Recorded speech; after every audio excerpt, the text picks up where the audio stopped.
Hello. Oh, my hair's a mess. Hello. Oh, I don't know what happened. I don't know where he went, but can you guys hear me? In the chat, let me know. So, Can you hear this, me? yes, I can hear you now. Sorry. I think I got the mic problem. Yeah, you haven't, but it's muffled.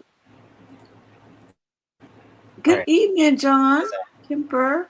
Black North. It's good to see you again. It's been a little bit. Hi, Jacqueline. Did I Hey miss guys. anybody? Oh my gosh. So look, um, I'm gonna have to go into the kitchen, and I tried to do it already, but it didn't work. So I'm gonna put Okay. the link in the chat for myself because I think I have to do it that way, and then I think I have to leave here. Yeah, go ahead. No problem. I think so.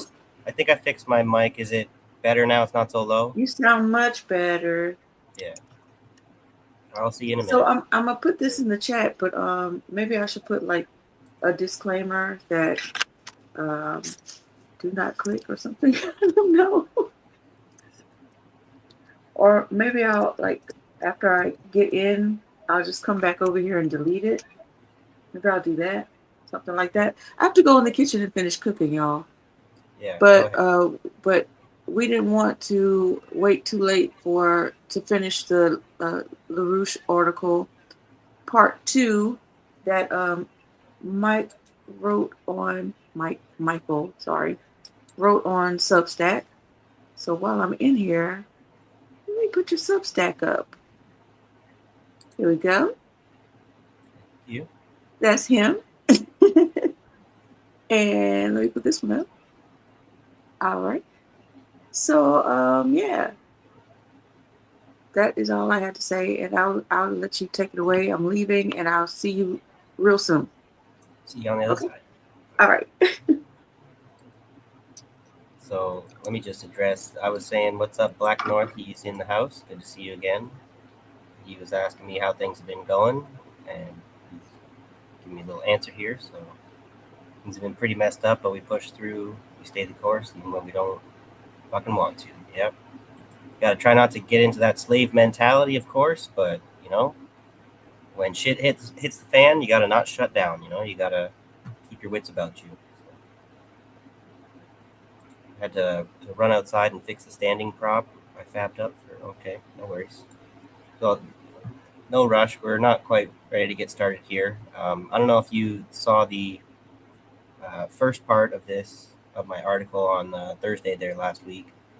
It's a bit of a long one, so unfortunately, even though we did a 3-hour stream, we didn't manage to get through all of it. So um, we don't want to get the train all backed up. We got some shit to get going, so we want to keep down the track. So uh, trying to get this article out there so that on Thursday we can get to some of the things that we've been trying to get to for a little bit now. Um, so just bear with us. We're gonna just wait for Abby so that she can be part of the listening in. So she's interested in hearing what I've got to say.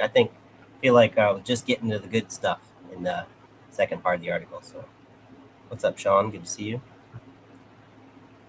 Um,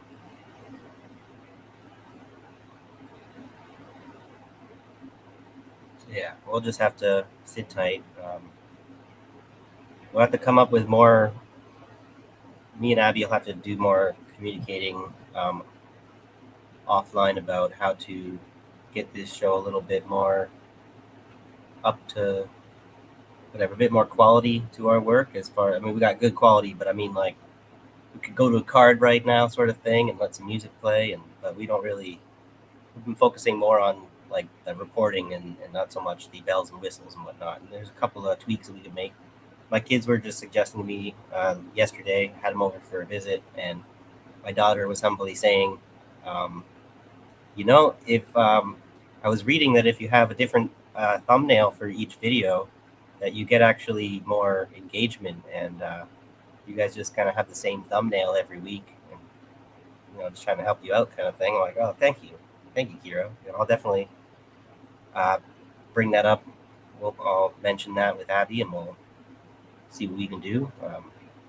It's just like today, she's got her mom's a bit confused, maybe a bit more than usual, and then she's got her cooking to do, and so we've got some juggling. But hopefully, we can get a little bit more of a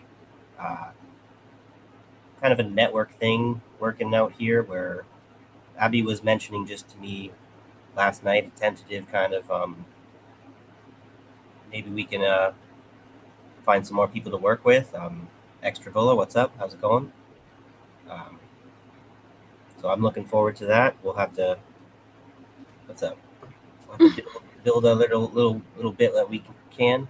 I was just saying, Extra Vola's in the house. Whatever I'm saying, we'll have to be looking into doing a little bit of a networking beyond just you and me here. We might be able to bring a little bit more to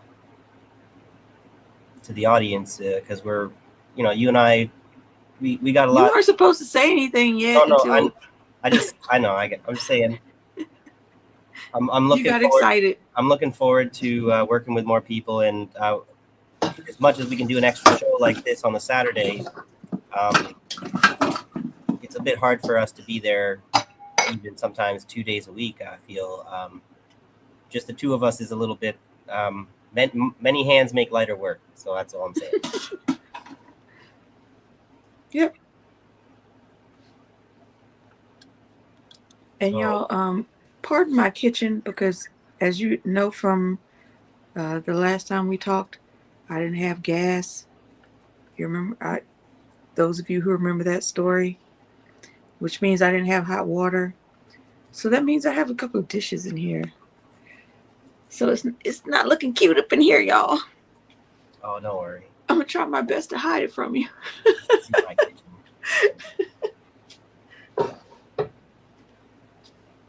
All right, so you ready? You good to go? Yeah. Let me share my screen here. Who else am I seeing in here? Sean's here. Hi, Sean.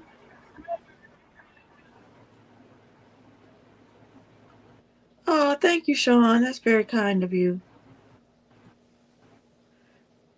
Gotta get We do back try. to where we were at. Sorry, my bad. So look, Here we go. Yeah, the gold water. if you go back into the layouts, I don't think I could do it.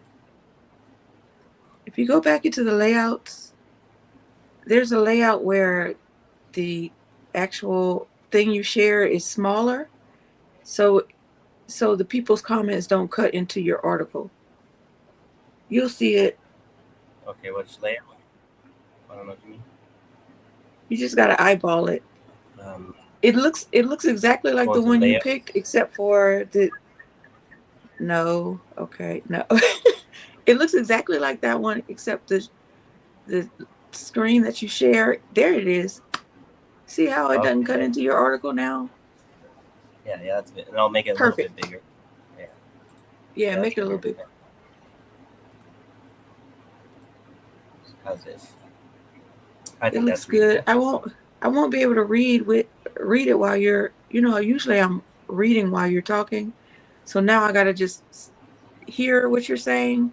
That makes it a lot harder for me to comprehend. But I'm here. All right, no worries. So, okay. Yeah, I'm not trying to have too much commentary from myself here tonight. I don't know if you noticed, but I've cracked open a few beers already, so I'm just gonna want to try to read the article out for you guys and save any kind of comments for the peanut gallery, whatever for the peanut gallery to do. So from the peanut gallery, whatever can come from them.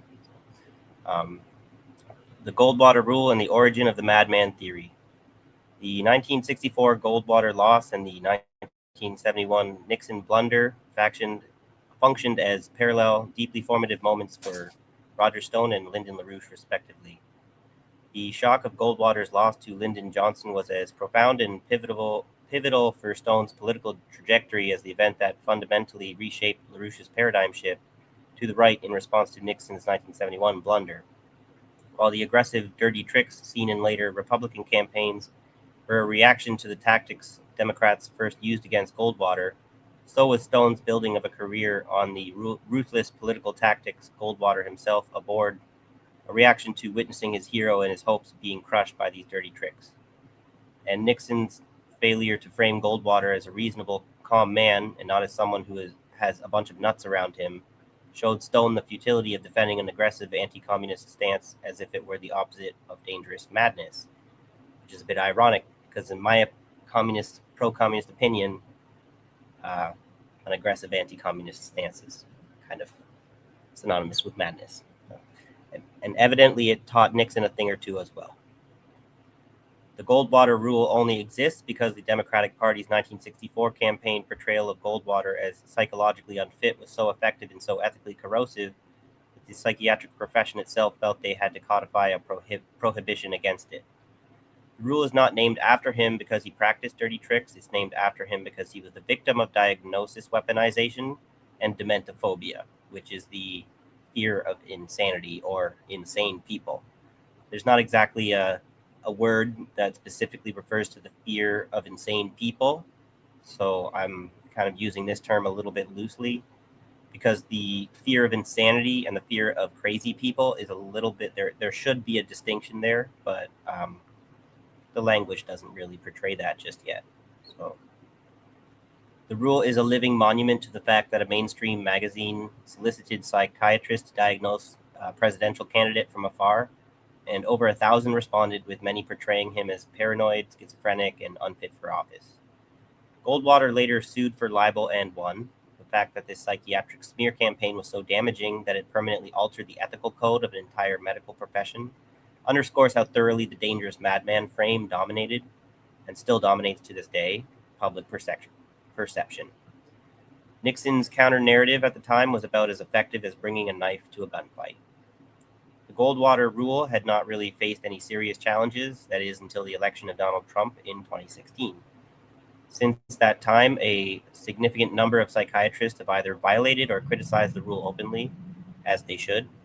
This hate joyride of Schadenfreude fueled real politics has been ridden until the wheels have fallen off and now they're gone. Good riddance. I'm sure there might be a few people who disagree with me for whatever reason. That's kind of their problem. So whatever the initial merits of the rule, the prohibition has since been rendered obsolete by the combined lack of professional consensus supporting the policy, absent of a meaningful enforcement mechanism, and the credible statements of non-APA members in the mental health professions regarding public figures. Yeah, by the way, nurses' opinions are just as valuable as doctors. It's time that we acknowledge that. So, the Trump presidency didn't just test the Goldwater rule, it stress tested the axiom underneath it. No investigation, no right to speak. There's a bit of irony here from me. This is a strong kind of Marxist, like a Maoist sort of thing. And yet I found that this logic is at play underneath this Goldwater rule. So it stress tested the axiom underneath it and found it to be a protective mantra for professional authority, not a genuine epistemic safeguard. The axiom's methodological modesty is exposed as a tool of professional boundary enforcement that, in extremis, subordinates public safety to guild protection. I think that that's a pretty effective criticism. This is the sort of thing, if you have any comments or criticisms, feel free to leave them below. Russiagate, the Streetlight Effect, and the duopolies Mott and Bailey. Both Roger Stone and Lyndon LaRouche were investigated by Robert Mueller. This is where things get interesting, although they're already pretty interesting as far as I'm concerned. Both were convicted, and both claim it was more political witch hunt conspiracy than justice. All three of these men were, while they were alive, or still are, in the case of Stone, rotten to the core. If an investigation consistently avoids examining certain deeply interconnected networks, it raises legitimate questions about whether that avoidance is a feature, not a bug, a Mott or a Bailey, a limited hangout, or nothing to see here. Mueller was a central figure in the 1980s prosecution of Lyndon LaRouche for mail fraud. This means Mueller had intimate knowledge of the LaRouche organization, its methods, and its connections decades before the 2016 election. In January 2016, an attorney named Douglas Caddy, Howard Hunt's lawyer, of course, and who had known Roger Stone since 1975. So if you remember from last week, Howard Hunt, we talked about Howard Hunt and Lucine Conein and Mitchell Werbel were all part of this this secret OSS mission in China. And it's just interesting how this Douglas Caddy is affiliated with the LaRouche movement, and he happened to be E. Howard Hunt's lawyer. And like these people are a little bit too much a part of some big history, while considered fringe. We might put it that way.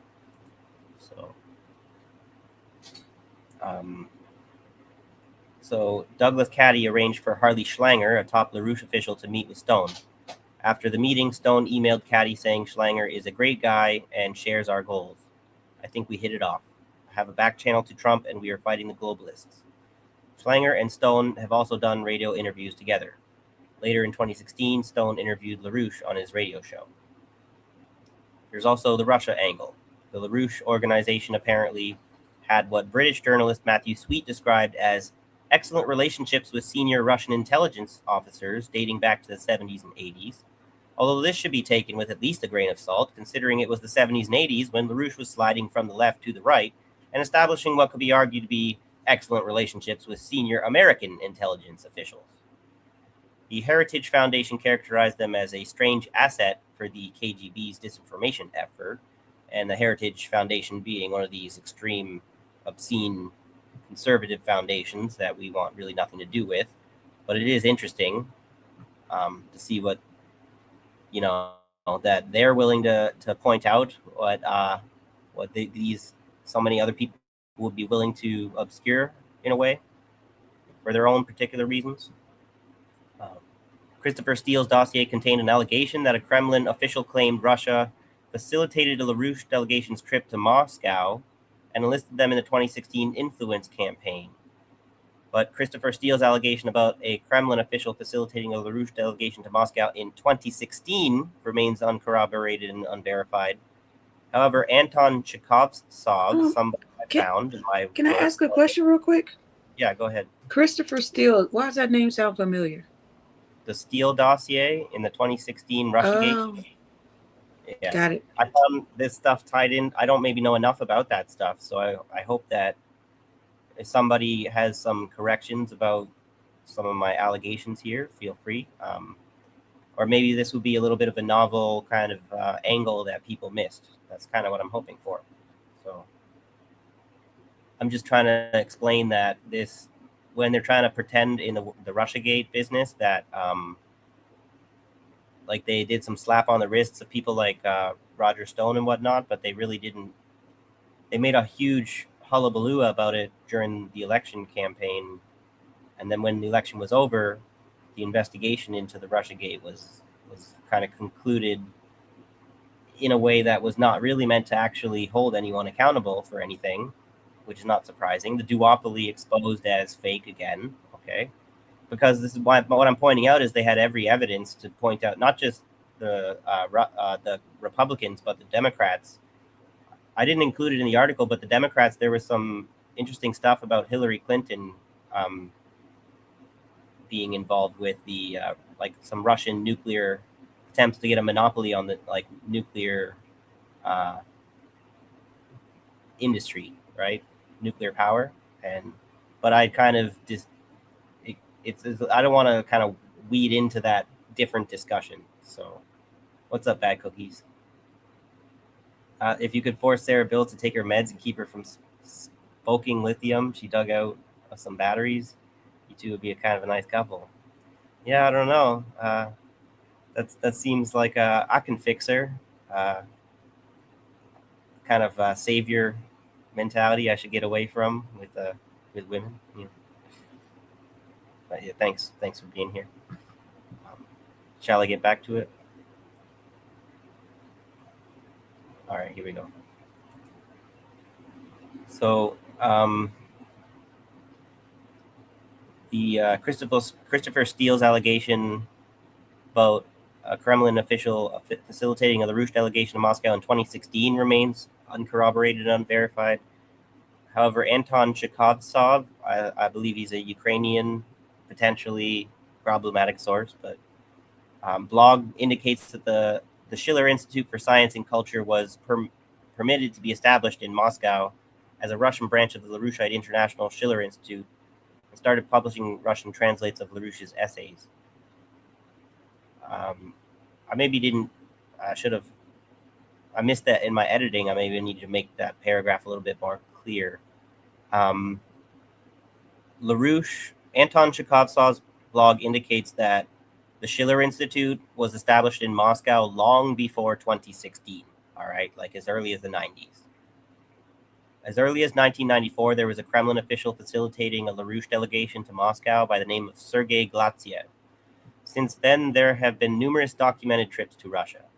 LaRouche and his wife first traveled to Moscow in April 1994, shortly after his release from prison for the mail fraud that we discussed earlier.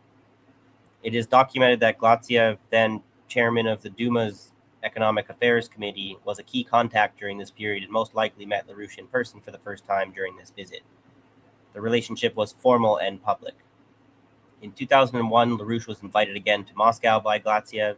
In his capacity as chairman of the Russian State Duma Economics Committee, on June 29, 2001, LaRouche addressed a hearing of this committee on the global financial crisis. The collaboration was deep.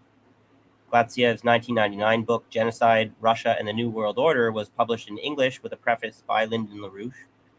The LaRouche publication Executive Intelligence Review had been promoting Glatziev's work since the 1990s, calling him a leading economist of the opposition to Boris Yeltsin's regime. The Steele dossier specific claim about a Kremlin official is only partially discredited as yet another limited hangout, because they chose not to get into actual connections between LaRouche. They decided to just throw it out as apparently in 2016, Russia facilitated LaRouche's delegation's trip to Moscow. So, British intelligence for you, just as garbage as the fucking CIA. The Mueller investigation. Oh, did I go too far? Yeah. So the Steele dossier is only a partially discredited, limited hangout. It is an anemic and late to the party summary of a public, trackable, and decades-long alliance. The Mueller investigation ignoring this is far more significant than overlooking an unverified rumor. It chose not to follow a well-lit path connecting a Kremlin advisor in direct contact with LaRouche, who's part of the anti-Western ultranationalist Sportsky Club. As far as my claims about what the Eurasianists' ultimate goals are, check out the Sportsky Club. Bunch of fucking fascists, okay? Bunch of fucking monarchist assholes. Roger Stone, who was in direct contact with the LaRouche organization and had a back channel to Trump, and FBI director who personally prosecuted that very organization and knew its entire operational landscape intimately, but chose not to bring to bear any of the information he should have been bound by duty to gather. Not to mention, Schlanger was reportedly present at the December 2015 RT anniversary dinner in Moscow, where Putin was seated next to General Flynn, which they made a whole bunch of hay about at the time, I believe. Mueller's indictments, including Stone's, focused narrowly on lying to investigators and obstruction, not on the broader network of relationships. Stone was given a slap on the wrist and convicted of witness tampering and false statements about his WikiLeaks contacts. The LaRouche connection was never pursued, despite Mueller's personal history with the organization and the documented Stone-Schlanger-LaRouche links in 2016. It's not merely that Mueller missed these connections. He had prosecuted LaRouche personally. The FBI had decades of files on the organization. The connections to Russian intelligence were documented, and yet nothing. This is where I watched a movie the other day, funny enough, where it was about the opium epidemic, and the opium drug runners, whatever, they managed to get a man on, one of their people who owed them money knew somebody who worked for the courthouse, so then they managed to get them to send them documents from the courthouse, and then they found that the people who are fucking what do you call them? The informers for the police are the people who were documented in the police system, and yet they didn't have any charges against them. So that's the whole thing about there's connections to the Russian intelligence. There should be a prosecution here, and yet we got nothing. So what are they? Informers? Are they assets or whatever? They seem to be playing some kind of spy game that the court system is not allowed to touch. Okay. You got any comments here while we're pausing? Yeah, I didn't know that Jimmy interviewed Roger Stone, but this is where there's guilt by association. There's people with principles don't kind of bring on Alex Jones for an interview, knowing what happened with everything. What's that? With that court case that he's had. Like, there's certain things that when an individual is publicly widely known about it, for you to then after the fact affiliate yourself with them, everyone sees what you're doing, and when you dismiss people's criticisms, it's not really fair. I'm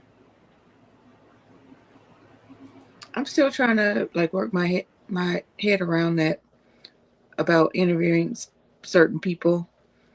Like, if it's ethical, or is it unethical to not interview them, as long as you are pushing back on the things that matter based on your ideologies and what you're trying to convey. And the pushback. I'm still torn. Yeah, because what we see so often is the lack of the pushback. Yeah, I'm a little torn on some people too still, which is natural. Just one second.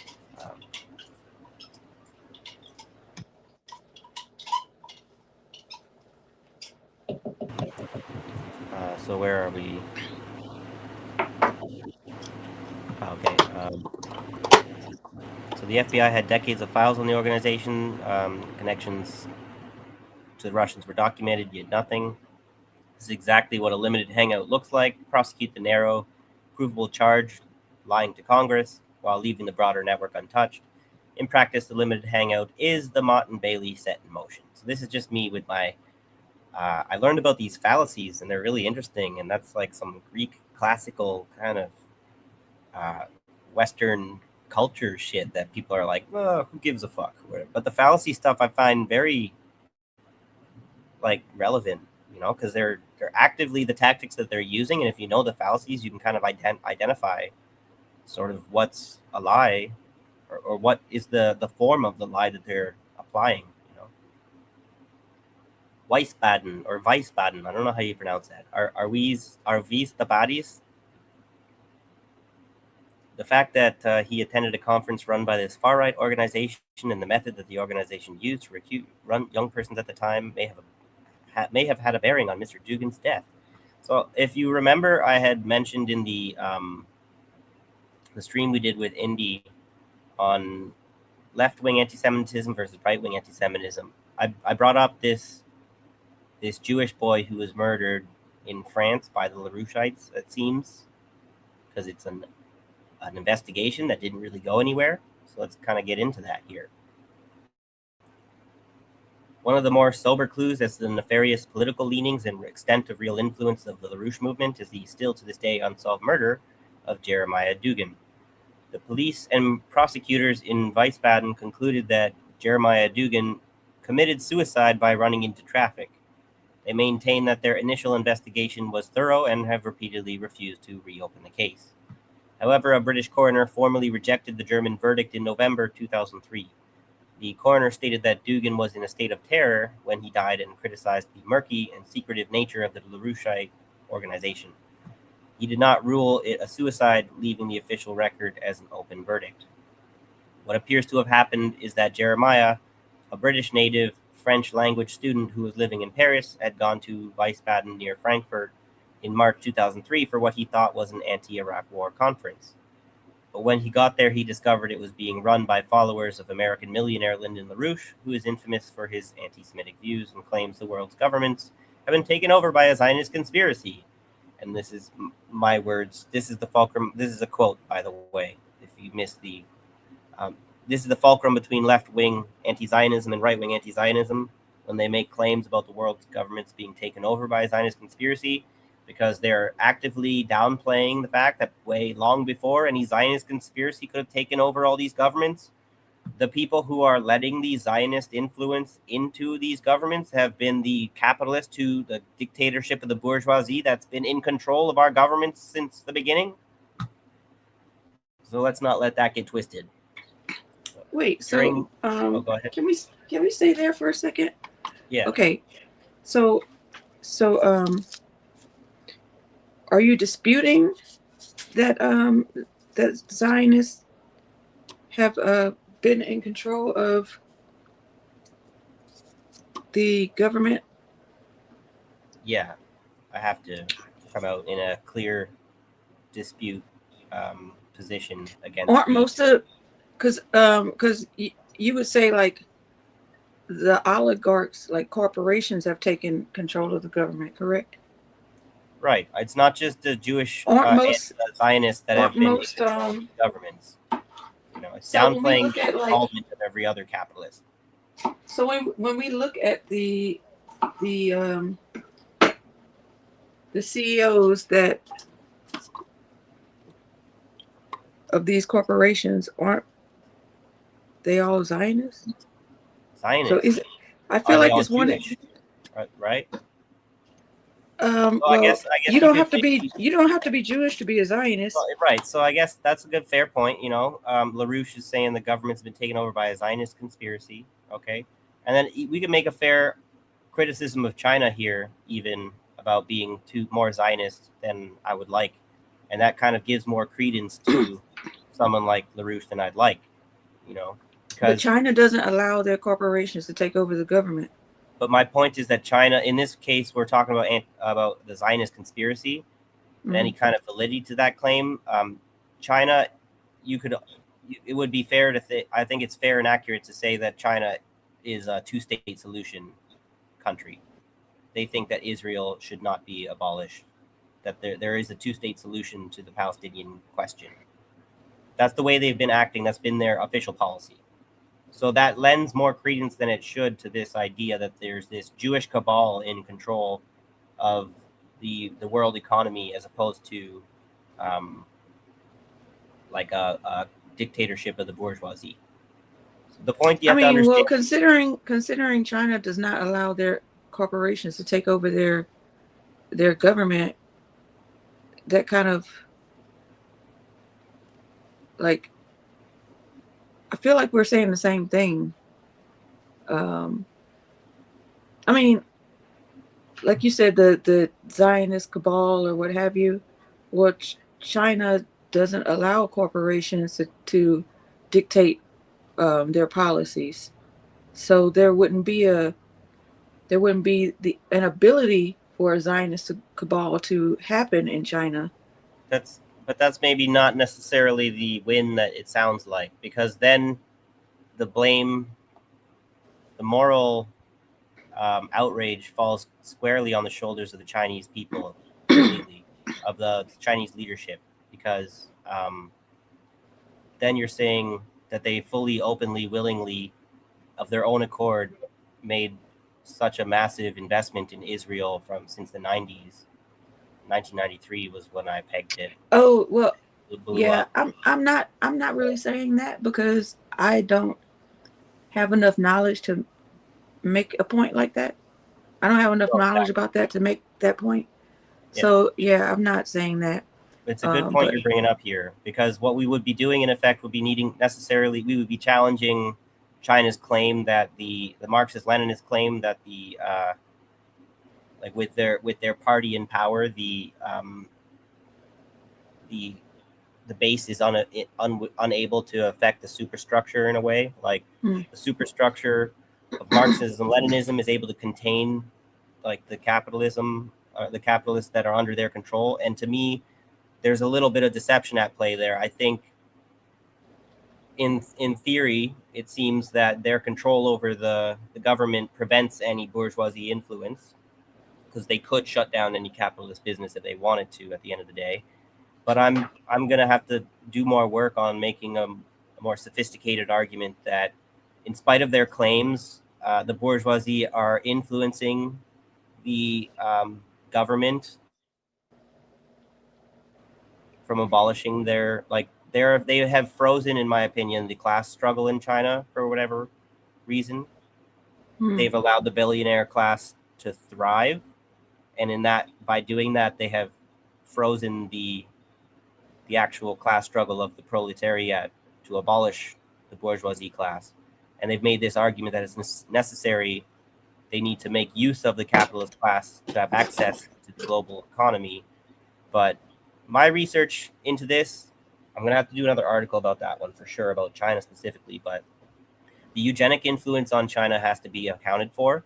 So before the Communist Party took power, the Kuomintang, right, the nationalists, there was this big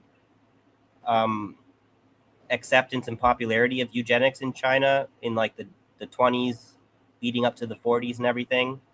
And the victory of the Chinese Communist Party, like Mao and them, they actually eventually they abolished eugenics. They banned it formally. But when we look at some of Mao's policies, like what was called his war on nature, there's some undeniably eugenic influences there that need to be, that's like the uncomfortable, the quiet part that we don't want to talk about out loud. As much as capitalists have those, we have those as socialists too. So we need to come clean. We need to do the real historical materialism and expose this eugenic influence. And it's not going to be kind of easy because people are going to be objecting. They're going to say, how dare you take down my hero? But the point is, there's this strong eugenic presence before Mao, and then there's this struggle with the Communist Party in its most revolutionary period, in my opinion, about suppressing eugenicism, but it still creeps in because, there's these ideological infiltrators, the cognitive capture that they're trying to achieve. And then when Mao was like, there was too much of a cult of personality, and there was no successor for Mao to lead on their faction in a way to successfully keep the Dengists out of power. And when Deng came back, they brought the eugenics back, and now everyone's celebrating all of China's whatever success since then. But are you able to? Are you willing to say are you going to say that eugenics is like a big part of China's modern success, or are you going to recoil at that part and then you're going to deny that? Because that's where I'm saying that's China's technocratic eugenic kind of like mindset since the 80s, the one-child policy stuff. That's like the totally valid criticism that the West can launch at China, that they don't. But the one-child policy wasn't really about eugenics. It was like population control. It was. That's what I'm saying. You can't say that. That is eugenics. Okay, well let me finish. Let me finish. Policy than that kind of a policy. Well, let me finish. It was about population control because they had a huge population problem. But you could argue it became about eugenics because you only could have one child. People were deciding that they wanted a son. When you're talking about population control, even if it's a big or a small population, it's eugenics. All right. So Mao himself. Well, let me finish my statement. Go ahead. Yeah. Let me finish my statement.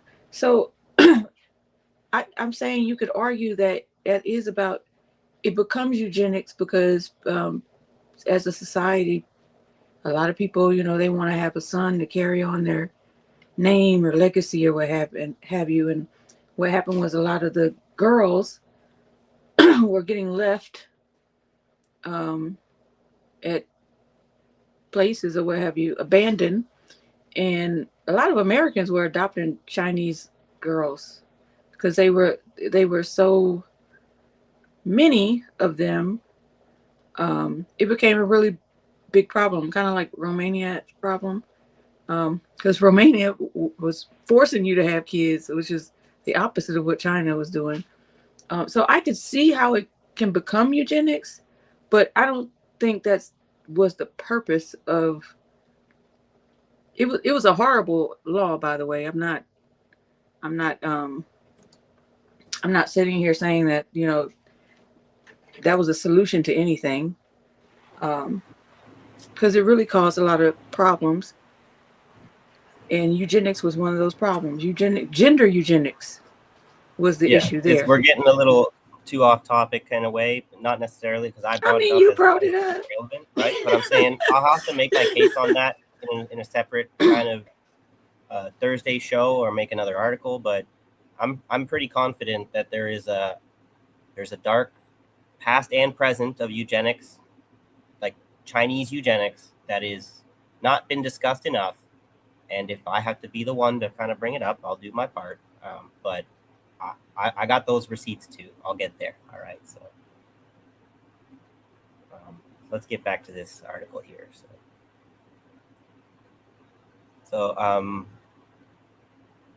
This Jeremiah Dugan was killed at this anti-Iraq war conference. During the rally, Jeremiah had revealed that he was Jewish, and then there was this claim that he had somehow decided to commit suicide after this revelation here. His parents say that 2 reports from forensic experts who have reviewed the evidence suggest that Jeremiah was battered to death as he tried desperately to defend himself, and that his body was later dumped in the road. So here I linked Matt Kennard's Irregular Army. It's a little bit, I don't know if I'd call it a non sequitur. It's not exactly completely connected to this situation, but this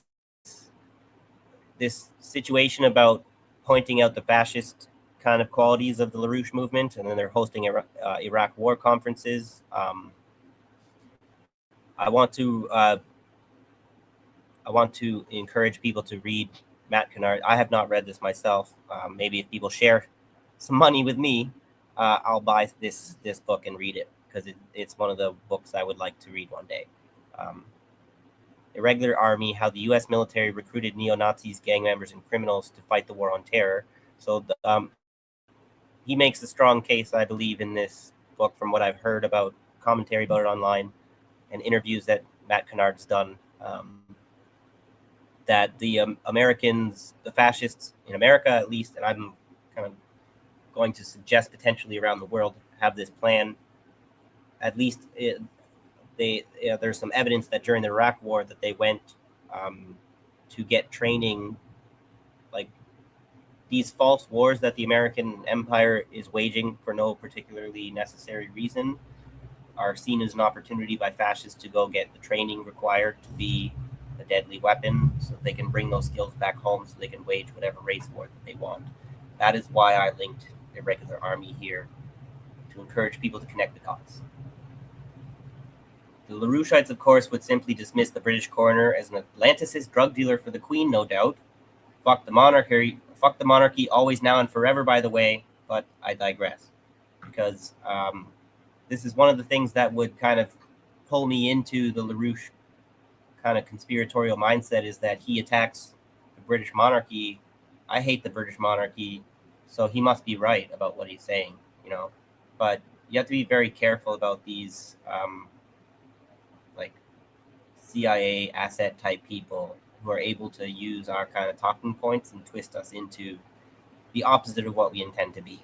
So in 1977, Lyndon LaRouche went to Wiesbaden, Germany, to reorganize his German operations and pursue a relationship with Helga Zepp. It was there that he apparently became increasingly fearful of left-wing terrorists, which I think was it's called the Baader-Meinhof gang. Just kind of look them up if you're interested. And did some hard thinking about his security situation. Soon after, there was an active exchange of personnel, ideas, and support between LaRouche's network and Carto's Liberty Lobby, and LaRouche hired Mitchell Werbel as his security advisor. He had also acted as a security advisor to dictators like Trujillo and Batista, and trained paramilitary forces. Werbel was an operative for the OSS, the predecessor organization of the CIA, and was a contractor and asset of the CIA for decades. He was the son of a Tsarist cavalry officer in the Imperial Army of Russia. So there is a direct link for the influence of the Eurasianist movement on LaRouche from a very early period. And then he went on in the 90s to create this alliance with the Eurasianists, the Russians. Okay. Glatiev. He carried out a secret mission for the OSS under the command of Paul Helliwell in China, gathering, this is Werbel, carried out a secret mission for the OSS under the command of Paul Helliwell in China, gathering intelligence and conducting covert operations behind Japanese lines at the time, ostensibly rescuing POWs. U.S. intelligence apparatus collaborated with and facilitated narcotics trafficking networks in the China-Burma-India theater during and after World War II, primarily to finance covert operations and secure political alliances against communist forces. Werbel III and his fellow operatives were reportedly paid for their secret missions with 5-pound sacks of opium. The CIA supported the Kuomintang forces who had fled into Burma after the Chinese Communist Revolution. CIA provided them with arms and supplies, and in return, the KMT forces used this infrastructure to organize and expand the local opium trade, eventually controlling up to 80% of it by 1972. And there's your Pareto fucking spooky action at a distance again. Coincidentally, curiously enough, LaRouche also happened to serve in Burma in 1944 when he was a medic in the army. There is no evidence that LaRouche and Werbel actually knew each other at the time, or that LaRouche ever engaged in any drug trafficking, but it is indeed strange that their paths crossed later in the 1970s. I mention that because there's always things that we don't know, and if there's ever any actually properly declassified and not redacted fucking documents from the goddamn CIA and the predecessor organization, maybe we could actually learn the truth at some point, but they're never going to let us actually know. So LaRouche was vehemently anti-China until around the late 2000s, the final crisis of 2007-2008 likely being a major catalyst in his paradigm shift, says the LaRouche publication. So the LaRouche people are trying to claim they need to kind of explain at some point how he made his shift from being anti-China to pro-China, because they're all about the Belt and Road Initiative, but for most of China's history, they're like, oh, these fucking Chinese communist bastards. They pretty much probably hated them as much because they're Asian as because they were communists. But, you know, I don't want to make too many slanders here. I'm pretty sure that there are some Nazi racist assholes, but, you know. Oh, another thing I didn't mention about what's interesting, the connection between, like, I didn't put it in the article, but between, like, LaRouche and Nixon and Diane Sayre, there's, like, this conservative Quaker kind of upbringing. So that's just like something to dig into one day, but there's too much that I was bringing to be like. Wait, what kind of upbringing? There's like the Quakers. It's interesting because there's like progressive Quakers and there's conservative Quakers that nobody really knows about that are like Nixon and LaRouche. Because Quakers are the key. That is very interesting because that's not what I thought. Quakers seem like very leftist to me. Liberal. Yeah, so they had this whole. We'll have to delve into that. I wanted to do an article about like, romanticism, and fascism, and the restorationism, and evangelicalism, and Zionism, and there's like a whole fucking nexus there, and I'll probably be able to get into like that strange Quaker, whatever, division there because. It has to do with like the immigrants to America, I guess, and then like recognizing the Catholic Church and whatnot had like this bad influence and this more like liberation kind of theology sort of stuff, and then like some of the Quakers sort of like, oh no, if you do that, like that's too much of a slippery slope, whatever. We got to maintain our culture and shit. And, yeah, that's time for another day. Yes, I think Snork was a Quaker. Been a while since we've seen Snorky. I think he stopped watching us. I hope he's not a LaRoucheite. Anyway, I digress. I'm definitely I didn't put it in the article. I shouldn't necessarily bring it up. But anyway, there's a video I shared in later that Diane Sayre brings it up when she's talking to Savvy. So depending on how much you actually want to look into all the sources I put in here, feel free. So the LaRouche said, the LaRouche publication says that LaRouche was vehemently anti-China until around the late 2000s, but I found another source that claims until his time spent in prison from 1984 to 1994, Lyndon LaRouche had but negative views against either pre-communist or communist China, and so did his widow. I guess he was married before he met Helga, and there's some history there about his misogyny that I didn't include either. I probably should have. But I'm not trying to attack LaRouche too much. I'm trying to get it back around to the fucking broadcasters. My bad. But after decades of anti-Chinese and anti-communist propaganda, LaRouche suddenly had in 1994 a 180 degrees change of line, and the pro-democracy students at Tiananmen Square, whom LaRouche and his wife enthusiastically supported, were let down by the couple. And Li Peng was hailed as a defender of the industrial development of China against Great Britain, which in LaRouche's view incarnates all evils. This was from a website called LaRouche Planet, WordPress.com. This website seems to be a ex-LaRouche member who is kind of part of the confirmation that this was a cult. So take that anecdotal reference for what you will. And it wasn't until 1989 that the LaRouche movement began incorporating Eurasianism as a core part of its official platform. This was the moment when the LaRouchites suddenly became all about the environmentally catastrophic world land bridge idea, which is the connection of Russia and the United States via Alaska, which if you actually did that, environmentally speaking, do you actually understand the consequences of that? That's a very important waterway exchange between the Arctic zone and the Pacific. But go ahead and cut that shit off with some massive infrastructure bullshit. I'm sure you can explain it to us as necessary. And by the way, nobody has any fucking demand for this, considering that America hates Russia and China right now. And so you're going to pretend like you're going to somehow get this project done? No fucking way. Similarly, it was in the early 1990s with the collapse of the Soviet Union that the movement began advocating for a multipolar world. Among Russian politicians who established relations with the Western far right already in the 1990s, Sergei Glatsyev, currently an advisor to Russian President Vladimir Putin on the issues of regional economic integration, is one of the most prominent. In 1992-1993, Glatsyev was Minister of External Economic Relations of the Russian Federation, but resigned in protest over the decision of contemporary President Boris Yeltsin to dissolve the State Duma. He was the only one to resign in protest of that, by the way. The decision that resulted in the unsuccessful coup attempt staged by then Vice President Alexander Rutskoy and then Chairman of the Duma Ruslan Kazbulatov in October 1993 in Moscow.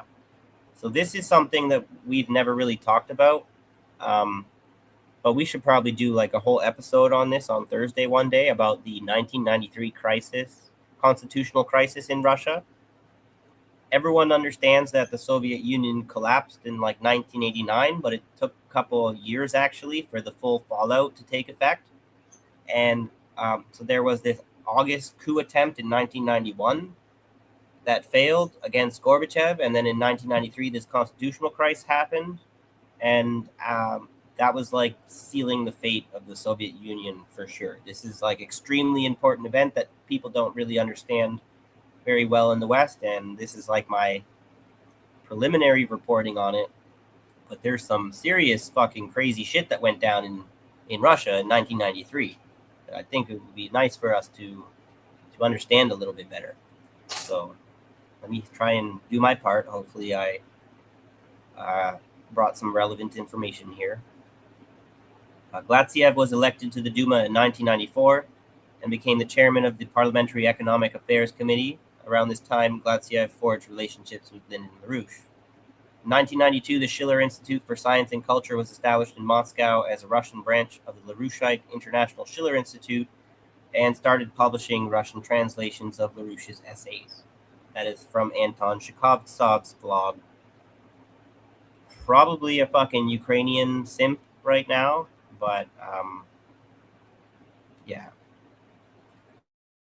If this information turns out to be objectively true, there is no reason not to use the information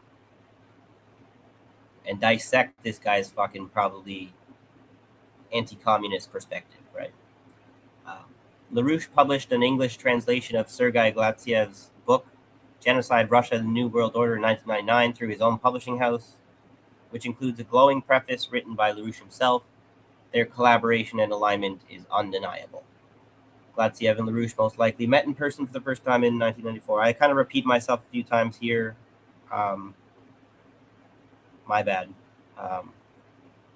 When LaRouche and his wife and associate Helga Zepp LaRouche traveled to Russia and addressed a number of workshops, including one at the Russian Academy of Sciences in Moscow.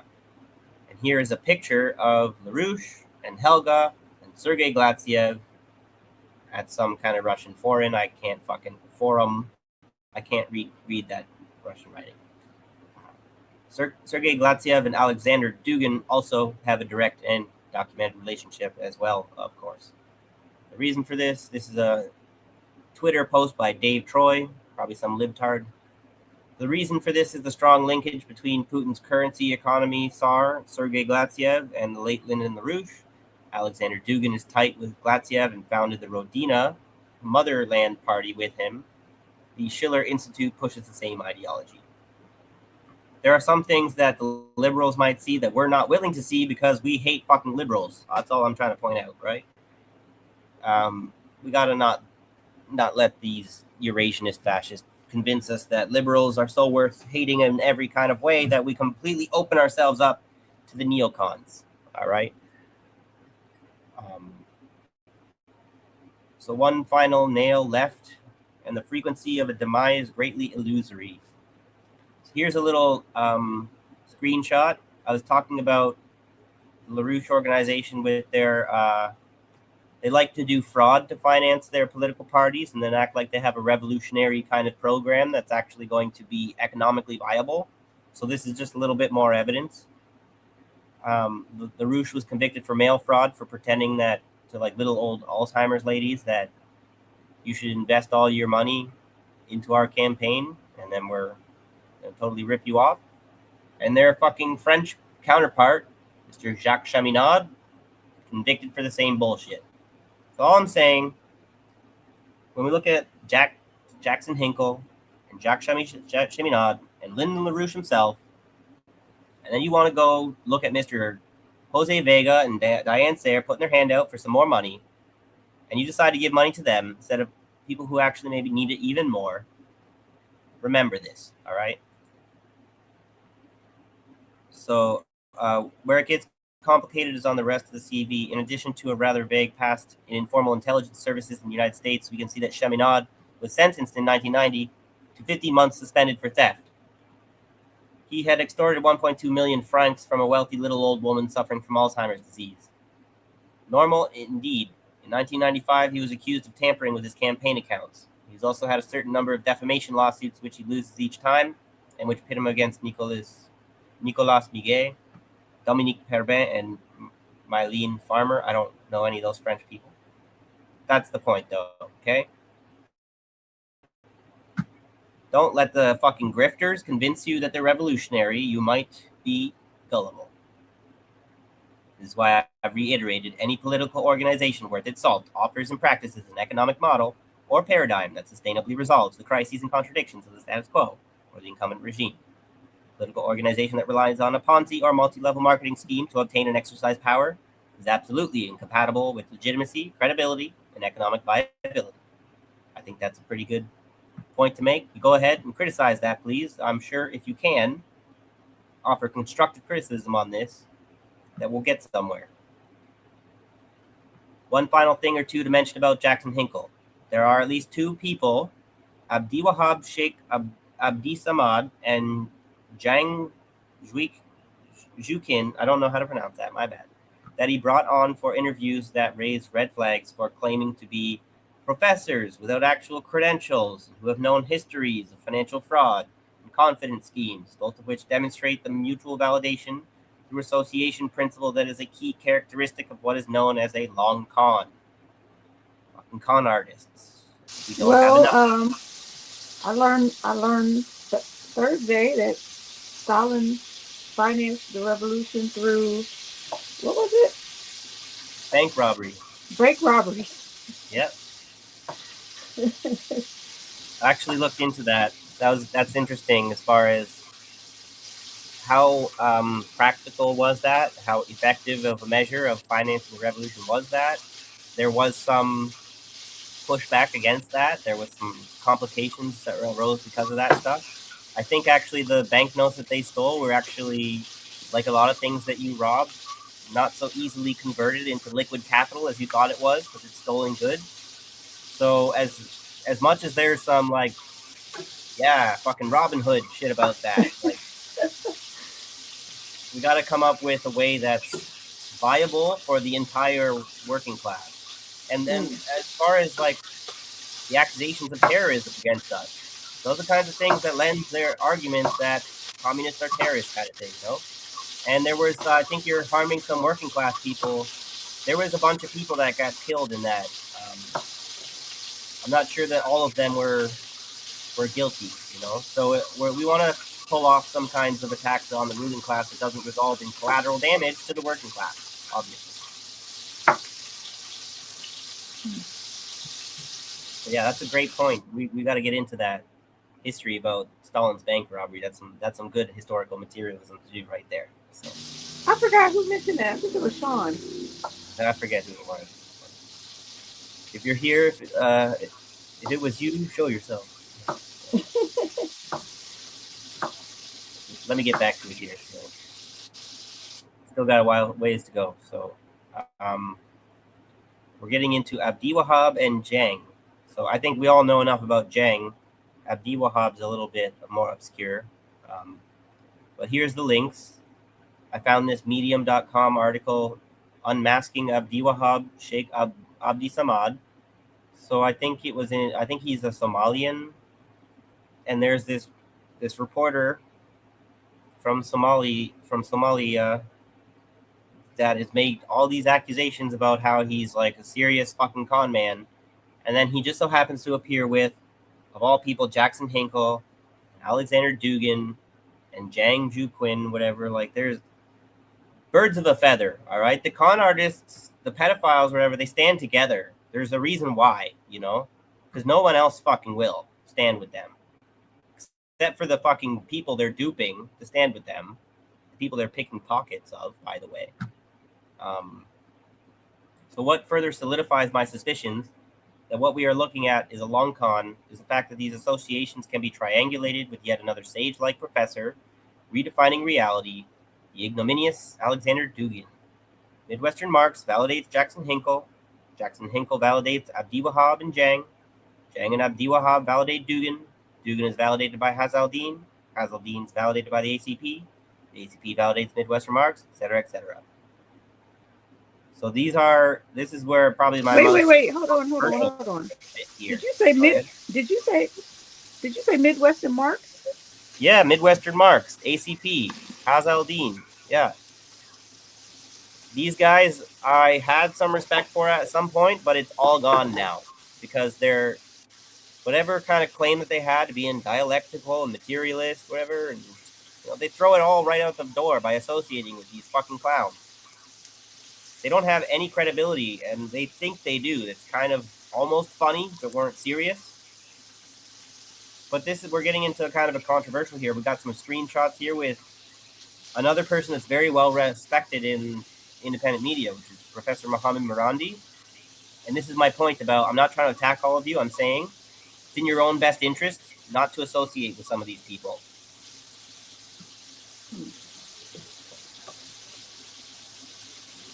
So this is from Abdi Wahab's Twitter account. He's delighted to meet world-renowned scholars such as Professor Dugin, Mohammed Marandi, Abdul Bari Atwan, Pepe Escobar, and Professor Makaria Munin at the International Russophile Movements Congress. So better not be a Judeophile, but if you're a Russophile, it's all good, you know. I don't think we should be like lovers of nationalists, whatever national stripe you choose, whatever. That's kind of a fascist thing, to be in love with nationalism. But maybe there's a whole lot of unpacking to do with that statement. So this year's forum on multipolarity has sparked lively discussions. Of course, everyone who attends these forums, not everyone is some kind of fascist. But I'm just saying, these forums, like the St. Petersburg International Economic, whatever thing they just had. Those places are where these fascists are trying to recruit unsuspecting people, and they often succeed. Whether the product being sold is a fake stock or a fake synthesis of Marxism and fascism makes no difference. Structural mechanics of the long con are present. An elaborate, immersive ideological set, that being like Midwestern Marx and legitimate targets like the stage, the YouTube channels. A sage-like professor redefining reality, Alexander Dugin or Carlos Garrido for Midwestern Marx. Chorus of shills providing social proof, ACP, infrared, the fucking gorillas, and a master principle of validation through association. Dugin isn't just one more node, he is the architect of the technique itself. His entire intellectual project since the 1990s has been to build this exact political chimeric being, to create a synthesis against liberalism that unites the far right and far left. The goal is to use the far left to carry the far right's geopolitical water through the embrace of a syncretic ideology, in scare quotes, where genuine anti-capitalist rage can be completely captured by a far-right geopolitical frame, which I'm sorry to say that's what it seems to have unfolded with all the online radical left that I can see. They're supporting the multipolarity, the BRI, BRICS initiative, and then unfortunately that idea comes a little bit more from Lyndon LaRouche and the Eurasianists than I think people are able to admit or are aware of. This is Sneeko. I don't really know too much about him. But I do. What I do know is that he is an example of the American, like, millennial Gen Z fucking far right insanity that's going on YouTube. Like the fucking what's his name, Osmond Gold, right? Like Nick Fuentes. Sneeko is one of those kinds of dumbasses. So let's fucking work with these people, right? As if there's not some more kind of radical group in America that is better than it. Like, this is the best you can fucking get. You fucking clowns. Suffering fools, gladly suffering fools. So this is where this video is insane, all right? These people are very puzzled. They really need to retract their shit on this. This video is called Why Marxism Needs Heidegger, Dugin, and Zizek, which I've left out about this. He's a whole nother. Zizek is not like a Nazi philosopher, but Heidegger and Dugin are. So, what the fuck do you think you're trying to accomplish here? So this is where I said Hinkle's connections is perhaps more clear but less sinister than Haas's. So what I mean by that is, among other things, he is seeking to make Heidegger, not to mention Dugin, necessary for Marxism. So if you watch this, he'll make such a claim. That we need Heidegger. We need Nazi philosophy to make Marxism viable. Do you see the fucking problem? Marxists do not need Heidegger, but we do need to be able to answer him, to show that our account of human being, history, alienation, and liberation, not ontologically naive. There's a big word for you, but maybe we'll talk about that another day. But that it can meet the expectations. Wait, are they Oh, go ahead. So are they saying that like outright, or is it like they're trying to like subtly imply? They're saying it explicitly. That's why I'm so pissed off. Oh wow! How the fuck do you come out as a Marxist explicitly saying that we need Heidegger? He fucking put it in the title of the video. So he'll have to make his case. The burden of proof is on him. But as far as I'm concerned, no, we do not need Heidegger, okay? An unrepentant fucking Nazi, all right? And that's where you'll have to go looking into my redsales.org here, whatever, my source there. But he makes a good case as far as I'm concerned. That's why I shared the source. That Heidegger, like a lot of Nazis, while he made attempts to cover his fucking tracks and act like he was sorry for being a part of that fucking genocidal regime, no, he made enough statements and defenses of his own fucking work that demonstrates that he was not at all sorry for being a Nazi. quite the contrary, in fact. So let's not fucking pretend like there's any rehabilitation of someone like Heidegger that needs to happen, particularly from fucking Marxists. This is how we keep our enemies, whatever, like how we keep our understanding of who our enemies are straight. You don't let someone who wants to rehabilitate like this or whatever be your fucking friend or your comrade or anything. You say, if that's you, then you're fucking against me, you know? So we have to show that our account of human being, history, alienation, and liberation is not ontologically naive, but that it can meet the existential depth of the Heideggerian challenge without capitulating to his quietist conscription of being, his contortionist inversion of mysticism, or the political despair of his counter-consequentialist incoherence. Those are my big words or whatever, but that's my dense philosophical kind of counterpunch that if they ever want to fucking do a rebuttal, they can kind of unpack that. You know what I mean? Heidegger, for those who do not know, is infamous for being a Nazi and an unrepentant one at that. He's also famous for his book Being in Time, where he makes the case that we have all forgotten to, and I put, these are some of my words added in, forgotten to fetishize the authentic, pure way of being in the world. But in Heidegger's words, we have forgotten the authentic way of being in the world. Authentic or whatever, subjective, right? One man's authentic is another man's fucking falsehood. So I forget what movie this is called. You ever seen this? God damn, I need to look up this movie. I found a little meme here that shows like the cultural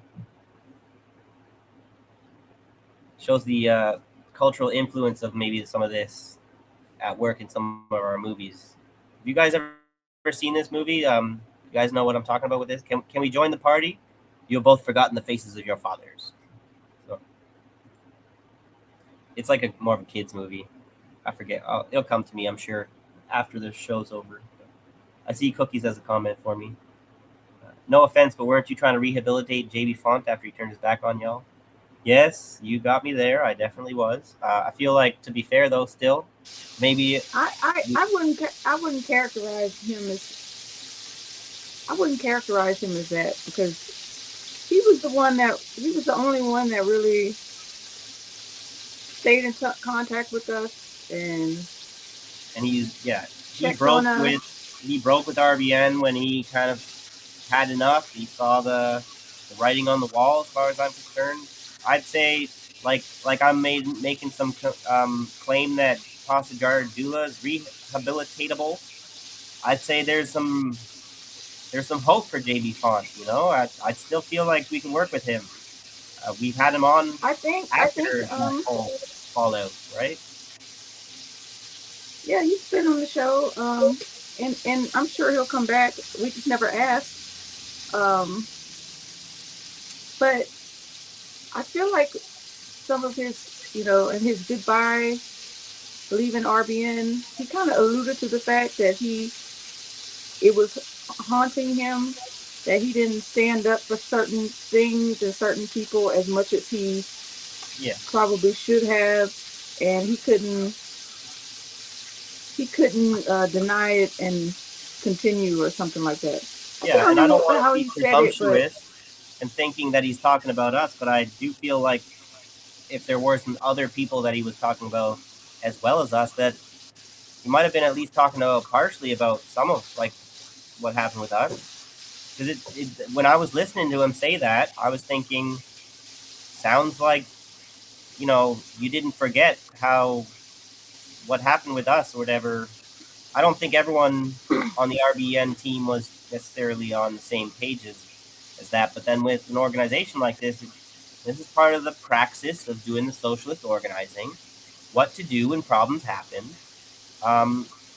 And like the typical Marxist-Leninist thing is to do the democratic centralism and do like a vote, and whoever wins the vote, that's the policy we push forward with. Yeah, and I don't. People in a disagreement are going to have to make some kind of case down the line that the decision was a bad decision. Yeah, and I don't think he was specifically just talking about us. There was like I don't think so either. Rifts in RBN before we ever were even thought of. So I think it was like a like a snowball that kept rolling down the hill until it got too big for to be ignored or something like that. I don't know. Yeah, I feel like I'm saying, not to be presumptuous, but what the way that they handled things with us potentially snowballed a little bit and could have been something of a catalyst, whether they intended it to be or not. You know, we never know what kinds of decisions we make are going to blow up in our faces later on. And so who knows? So Bad Cookies is responding to you to Okay. to to what we're saying. So well, couldn't Hinkle and Haas both also have redemption arcs like that as well? I'm just saying you're saying there's never a time when you work with the other side. I think at some point we are going to have to reach across somewhere, but where that is, I don't know. I know that's where I'm trying not to come across like a purist. I'm trying to constructively criticize, although it's coming across a bit caustic. Um, some constructive criticism for the ACP and them. I think there is a such thing as a redemption arc for them potentially. Hinkle not so much, and Haas, the way that they're acting, they're gonna have like as far as redemption, like the more you dig yourself in your hole, the more work you have to do to climb out, and that's the problem that they have right now. So I have more of an ability to redeem like Noah Krativic and uh, and Carlos Garrido and the other guy, fucking what's his name, Eddie Liger. All right, because they were the ones I was originally finding resonance with, and then I started to disagree with them more and more when they started to find more and more resonance with Haas and Hinkle. And to me, like I bet you they don't really know it. Like most people don't do a deep dive on the LaRouche stuff, and they maybe don't recognize how much credence there was to these criticisms of these two people that they decided to put as their leadership. Did they have some insecurity? They didn't feel like they could be the leaders. But they had these more charismatic people. But half the time, these charismatic people or whatever are the same kind of womanizers, like patriarchal, upholding kind of closet capitalists that don't really actually have anything to do with what we're looking to achieve. But they're happy to ride what they see as popularity to accomplish whatever they want to, get into whoever's pants they want to, whoever's pockets they want to. Sean makes a good point too, because I think about this a lot. He says the problem is one person is blue could be another's light blue or dark blue relatively, and Yeah. and I think about like how we talk about different different podcasters and independent media, and because it's like I don't know, I just feel like they claim they're dark blue, but they're really light blue, and it's like if you're speaking light blue, don't say you're dark blue. Just say you're light blue. Like keep it real. Because then when you start speaking a certain way, don't be surprised when somebody like looks at you funny. You know what I mean? I don't Yeah. know. I could probably talk light blue sometimes too. If you, I But guess, if that's you where the catch me on the wrong day. that's where the dialectical materialism stuff to me is how we understand that. Where it's some people would consider it to be like an unfalsifiable kind of fallback. Like we can always claim everything is dialectical, so it doesn't actually prove anything. But when you're talking about like some people could be light blue today and a little bit darker, like people change. Like contradictions force things to change. Like so, as people try to hold this view and try to express it, they run into the contradictions of holding that viewpoint by trying to hold it, and then they change as a result. And then, like subconsciously and consciously, there's that struggle for what am I and what am I claiming to be, and how truthful am I being with myself and others, and these things are in constant motion and struggle. And to me, all that does is really actually validate the dialectical argument more so than it does invalidate what the Marxists have been saying. You know, we might be caught up in the dialectics and the contradictions, and that makes us kind of look bad all the time. But if you like if you're not being disingenuous and just doing ad hominem attacks, and you really look into the theory we've been trying to use and put into practice, you'll see even when we fuck up, whatever, that the theory is stronger, in my opinion, based on my observations, than any other theory so far, which is why I continue to push it. So I see You what can you read that. mean, and yeah, I see what you mean, Nilo, and Hinkle would indeed be that flip-flopper with his identity as long as he gets paid. Right, and this is where I encourage people not to let the communists in general be associated with this kind of grifter opportunism about, I mean, you can use the argument that we can't be too purist, and we gotta find like little compromises we need to, because our free will is constrained and capital forces us to do things we don't want to do. That's fair. I agree with that, but you can't slip down the slope and then use that as justification to, because what ends up happening is we criticize the capitalists for being exploitative, but then we've, through the back door, come up with an explanation for why we have the right to be exploitative when we find it necessary. And that's exactly what the capitalists are saying too, but from a different philosophy. So we have to recognize how we can invalidate ourselves in the minds of the person we're trying to reach, the normie, whatever, that trying to have join our cause, instead of fall to the enemy's persuasive thinking, you know? But let me have a little bit of a sip here. And shall we get back to some reading? Or do you got some more comments here? No, we can get back to it. Well, I did watch. I watched a little Anna Conspiracy, whatever her name is. Mm-hmm. She went on Tucker Carlson's show, and the big topic of what they were talking about is how their views have changed over time. Right. But we just have to, So that trust thing, it gets back to like that trust that we were talking about with the black community. And you're just going to go back at home, whatever. Now's not time. Ancestors telling you, whatever. Because the trust isn't there.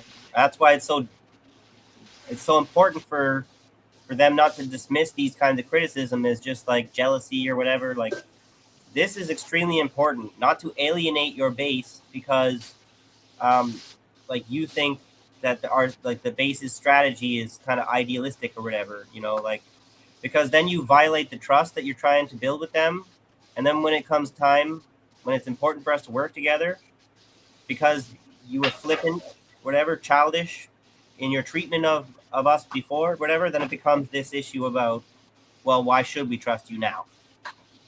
And so the boy who cried wolf, right? So let's get back to it here. Sorry to interrupt you there, but you didn't interrupt me. Okay. I was listening to you. All right, good. So this intellectual rescue mission of fascist thinkers is not what Lenin had in mind when he said, "You can become a communist only when you enrich your mind with the knowledge of all the treasures created by mankind." Alas, one man's trash is another's treasure, and so we have the deep irony of Carlos Garrido, the author of a book called The Purity Fetish and the Crisis of Western Marxism, completely missing the point of how rescuing Heidegger, Dugin, and Carl Schmitt, who is rescued by Dugin, is itself a kind of attempted act of purification. Every such rescue mission of a tainted thinker follows a basic logic. Purify the core doctrine from the contingent, dirty historical or biographical stains to save the essential insight. Haas carves out a niche of Marxism needs Heidegger syncretism, performing a constant purification ritual on the far-right canon to make it digestible for a terminally online post-left audience. Dugin rescues Schmitt and Heidegger for a Eurasianist project, purifying them of their specific German Nazism to repurpose them for a Russian civilizational war against Atlanticist liberalism. And Garrido provides a philosophical veneer of wisdom, the concept of the purity fetish, which functions ideologically as a shield and a bludgeon simultaneously. To criticize me for mixing Marx with Nazi-adjacent thinkers, you are the one with the purity fetish, which in practice is what I've observed them doing when you criticize them. The concept of the purity fetish is weaponized to disarm any critique of the intellectual alliance with the far right. Anyone who objects to Marxism needing a Nazi He's pathologized as a Puritan, a fetishist, a liberal who can't handle the messy, transgressive business of real thinking. The accusation of the purity fetish becomes the alibi for a carelessly syncretic and ethically vacuous rescue operation. Garrido's book ironically provides the most rigorous possible case against this intellectual project he's publicly pursuing with Haas here in this video that I shared up here, which is 2 hours long, so it's too much to show.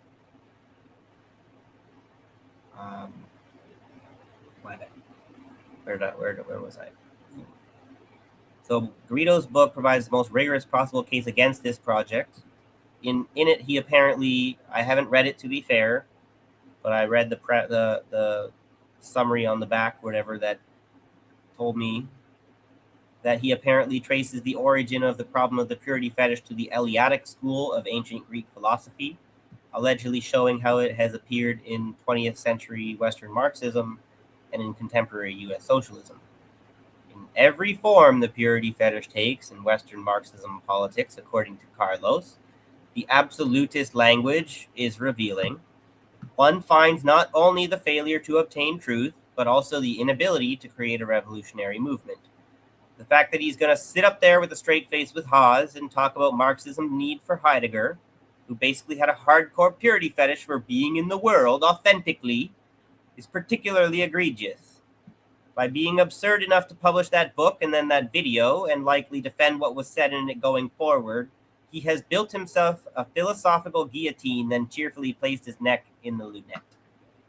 He cannot, in philosophical good faith, trace the purity fetish to the Eleatics and then ask Marxism to bend the knee to the Eleatics' greatest modern devotee without performing a self-refuting contradiction that would be comical if it weren't so intellectually and politically dangerous. Heidegger's whole fucking thought is an attempt to return to and recover the originary experience of being found in the Eleatics. And so when Garrido critiques Western Marxism for imbibing the nostrum of a purity fetish, and then associates this nostrum with the Eleatics in a quest for academic authenticity, he commits the ironic hypocrisy of fetishizing the purity of Eastern Marxism, poisoning the well of his own thought. So that would be what I would maybe hope would be the devastating critique against fucking Carlos Garridos. Because I think he's made a complete ass of himself by writing that book and making that video or whatever, and I would be something of an interesting thing to see him make a comeback somehow. But I think what he gets away with, his saving grace, is that most people don't even fucking see how much he is defrauded. He's fucking pointed himself out to be a fraud here, right? By sitting up there with Haas and not pushing back. Like we were saying, it's okay to bring people on if we're going to like have a controversial topic. But if you don't do the pushback, what we're doing is we're platforming them and we're letting them get away with like some dog whistles and shit that we should be fucking silencing.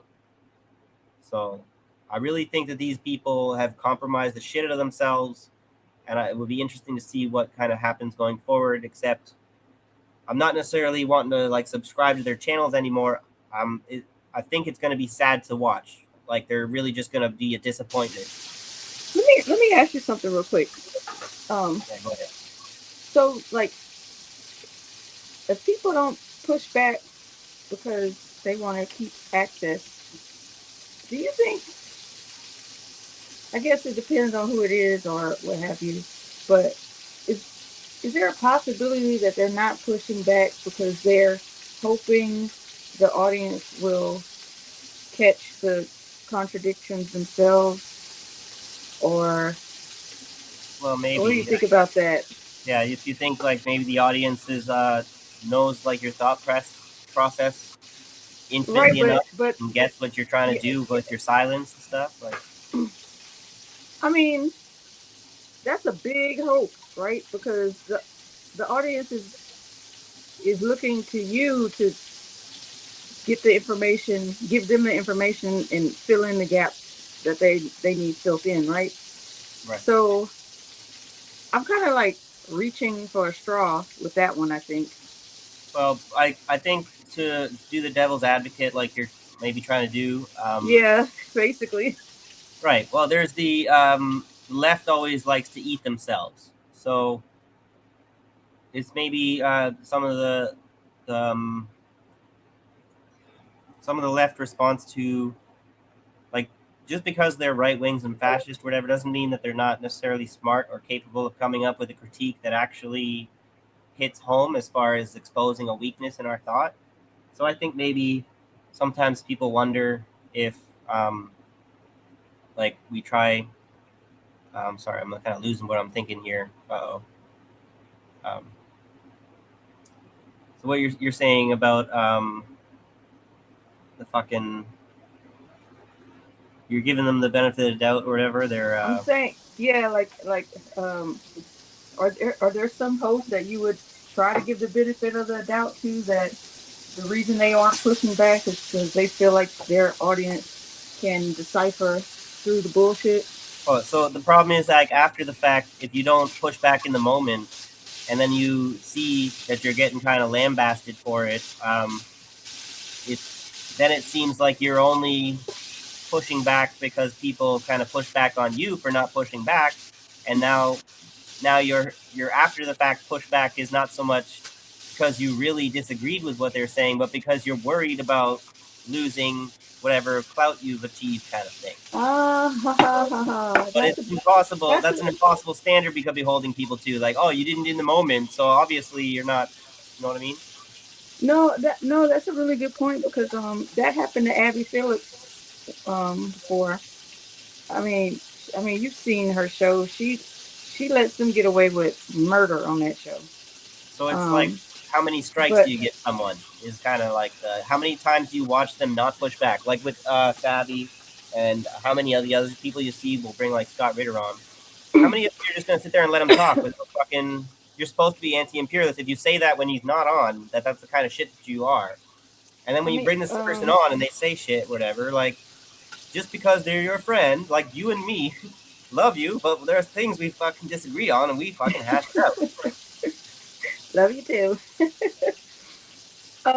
So Abby let this lady, I forget her name, make a very outrageous statement about slavery and slave owners, and Abby Phillips just let him go with it, and social media tore into black Twitter or black social media tore into her ass, and she had to come back after the fact and rebut and refute what the lady said, and show how what she said was not correct. But if you knew that before, why didn't you say anything? So now her credibility is shot, because she only does it if the audience, if she's getting like a lot of pressure from social media. Because to this day, she still lets them go off and say all kind of shit. Like, I was watching her today. They were talking about transgender. The Supreme Court is siding with Trump to not let transgenders into the military or something like that. And they were discussing this, and Scott Jennings, he's like, whatever Trump says goes, and he's just like, well, Trump has the authority over the military, and if that's what he feels is needed in the military for to make to unify them, That's then such a classic that's conservative. what's going to happen. And If the king says, I if the do king the thing. says, and the argument, somebody said, well, like, if he said he didn't want black people in the military, if he says it, then we're just supposed to let that happen. And then they're like, oh, that's not happening. That'll never happen. And it was like three black people on the panel. One was a black Republican. Him and Scott Jennings. Oh my God, it was so awful. They weren't answering any questions. They were just like, mm, that's not a parallel. I'm not gonna respond to that. That's not a parallel.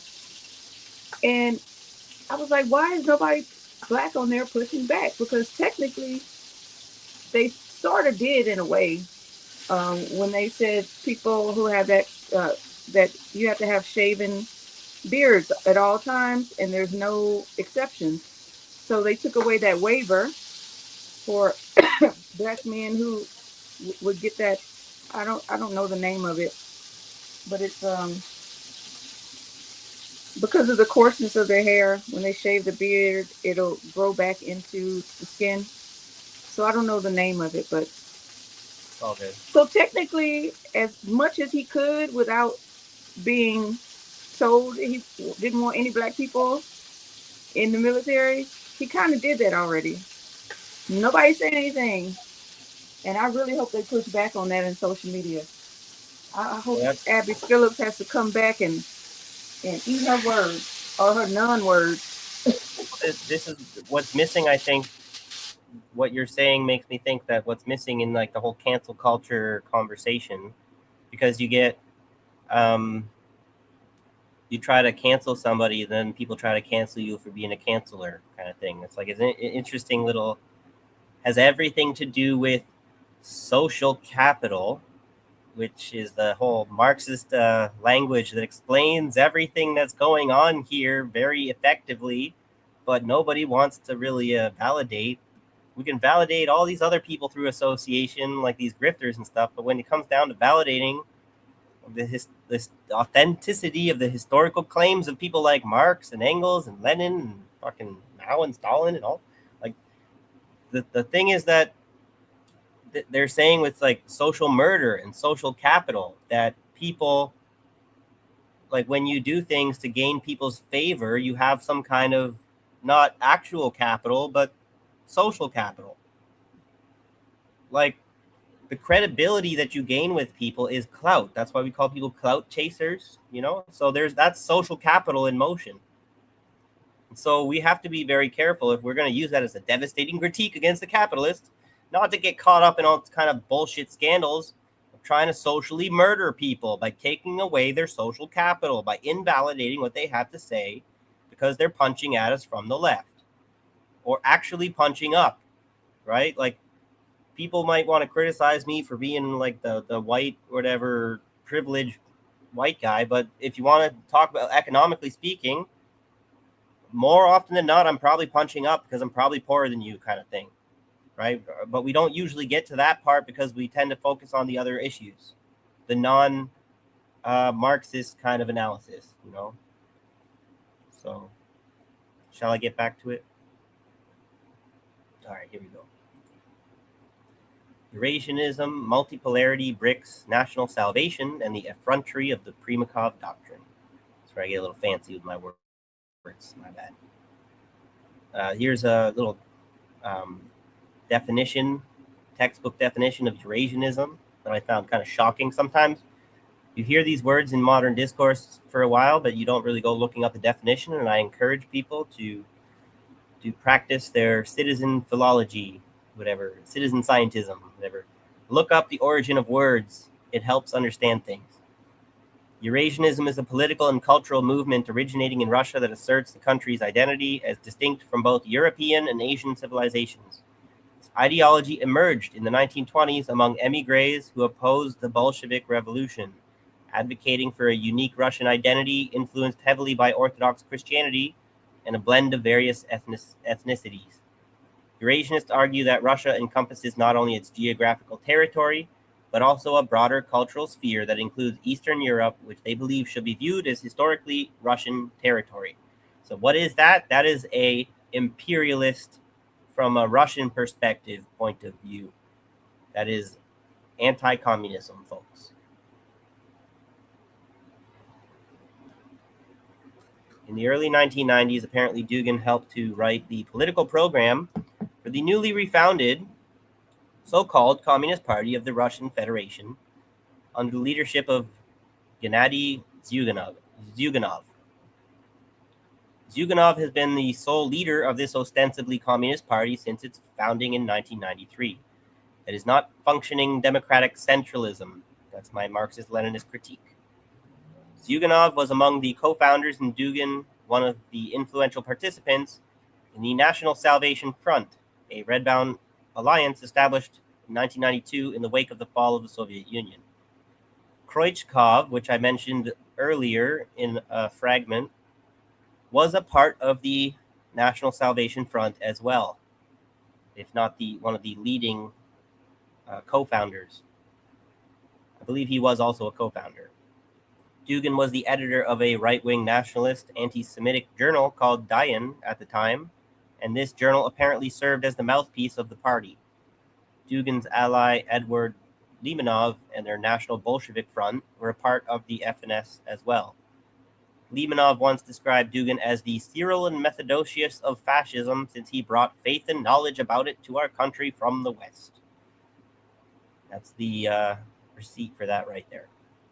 It is probably worth mentioning that it is said that Dugin's foundations of geopolitics has been adopted and employed by the Kremlin in foreign and domestic policy. The FNS has the distinction of being the first group that was banned after the collapse of communism by Boris Yeltsin. The FNS was one of the leading groups involved in the 1993 Russian constitutional crisis. The group even announced during the crisis that they had established a shadow government, deep state anyone, and were preparing to take control from Yeltsin. The melange of extreme nationalism and distorted socialist ideas the National Salvation Front professed could be fairly labeled fascist. In fact, many of its members, either at the time or later, called themselves fascist. And certainly the National Unity Group, whose flag had an actual swastika on it, deserved the sobriquet, and that would be a secondary source to bolster the claim. The National Salvation Front was short-lived in Russia, but it is curious to note that many of the people centrally involved in the events of the 1993 constitutional crisis have had a long-lasting effect on Russian politics, some of which are still powerful players to this day, like Glatziev, although we'll get to him. Dugin's entry into parliamentary structures was largely made possible by the publication in 1997 of the first version of his most influential work, The Foundations of Geopolitics, Russia's Geopolitical Future, often presented as the founding work of the contemporary Russian school of geopolitics. Dugin hoped to become a counsel to the prince and presented himself as a one-man think tank for the authorities. In 2000, Dugin also participated in the Rossiya movement led by communist Gennady Seletsnev and wrote its manifesto. So he's kind of fulfilling his dream to be this one-man think tank. Apparently, people are dumb enough to let him do it. Dugin is not the sort of man who wants a throne. He wants to be the man behind the man on the throne. After Dugin broke with Limonov in the National Bolshevik Party, he became close with Yevgeny Primakov. Primakov is perhaps an underappreciated historically influential figure in the West. Primakov, Khrushchev, Gorbachev, and the collapse. So this was a really bombshell of a finding for me. This is a Google Books screenshot from a Congress. What is it?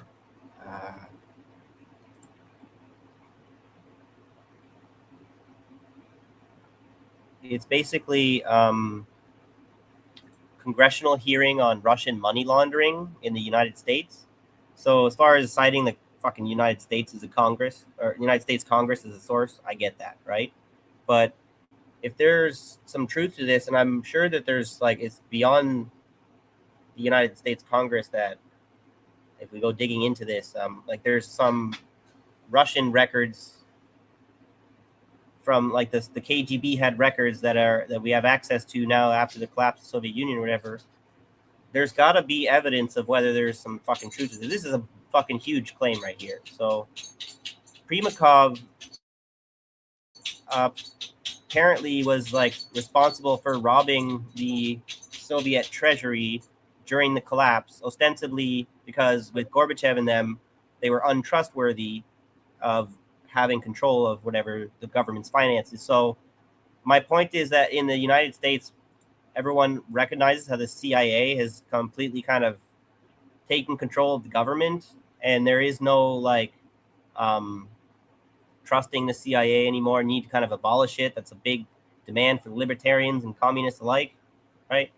And so there's a little bit of what's happening to the U.S. It's interesting how people make the comparisons to the U.S. with Soviet Union now, because the KGB, it seems like, really fucking slaughtered the Soviet Union or whatever did a sacrificial sacrifice, whatever, they fucking betrayed whatever Marxism, Leninism that they were supposed to be upholding. This is the thing about spies. We should all hate spies. They undermine everything, democracy, whatever the fuck you're. Anyway, I digress. Okay, so let me read this. This is like I put them a little bit out of order. There's a couple other screenshots. When I read them all, you'll kind of get it. So the commission repeatedly asked for information on these funds and where they had been moved. It was also Primakov who refused access to the FCD and SVR records. I think SVR, that's like the predecessor to the KGB or the successor to the KGB. When the Russian investigators focused on the son of a former Soviet premier who worked at a Luxembourg bank, as well as the son of a disgraced former KGB chairman, Vladimir Kroichkov. Anyone who's got the name of this son, it's fucking scrubbed from the internet. If you have the name of the son of Vladimir Kroichkov, I will maybe have some like fucking reward for. I may even fucking pay you.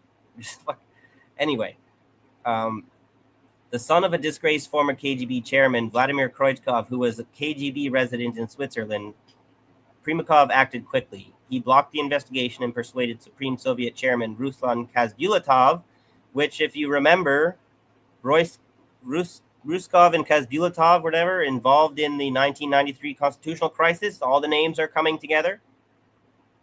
So persuaded Kazbulatov to disband the Ponomarev Commission. Those goddamn liberals, with their commissions looking into our fucking crimes. Because they're liberals, they must be lying, right? So, untainted personally by corruption, Primakov decisively sabotaged the only serious attempt to undo the massive theft that depleted Russia's treasury and strengthened its kleptocratic oligarchy. Remember, the source is the fucking U.S. Congress.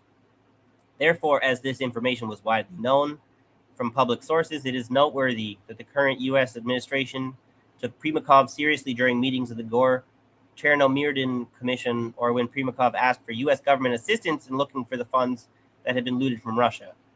In his favor, he did refuse to support Yeltsin's attempts to subvert the Russian prosecutor and was forced to resign for putting Russia's interest above Yeltsin's. So what's interesting about this is if you go looking into it, apparently like the KG or whatever, the USSR came asking the CIA for help because the KGB was out of control, and you can find like news reports that back that shit up. And that's fucking insane that even, like, that's an admission of, like, it's over. It's kind of reminiscent to, like, how Trump with Iran and everything, like, with his taco shit. Like, there are certain things, there are certain actions if you take that telegraph your fucking defeat. And the Russians asking the CIA for help because some shit's going down with the KGB, like, fucking should be a recognition that it was over for the USSR, right? That's like this period of history needs a magnifying glass on it. After the failure of the 1991 August coup, when the Communist Party tried to seize power from Gorbachev and all hell broke loose, this is where I insinuate that the National Salvation Front may have already at this time kind of been, before it was officially kind of announced or whatever, or formulated, it was probably in the works already as soon as the 1991 coup kind of happened. So after the August coup, when the Communist Party tried to seize power from Gorbachev and all hell broke loose, Primakov was appointed first deputy chairman of the KGB and director of the KGB First Chief Directorate, responsible for foreign intelligence. He was the man who oversaw the KGB's transition from Soviet control to the newly formed Russian Federation, rebranding it the Foreign Intelligence Service.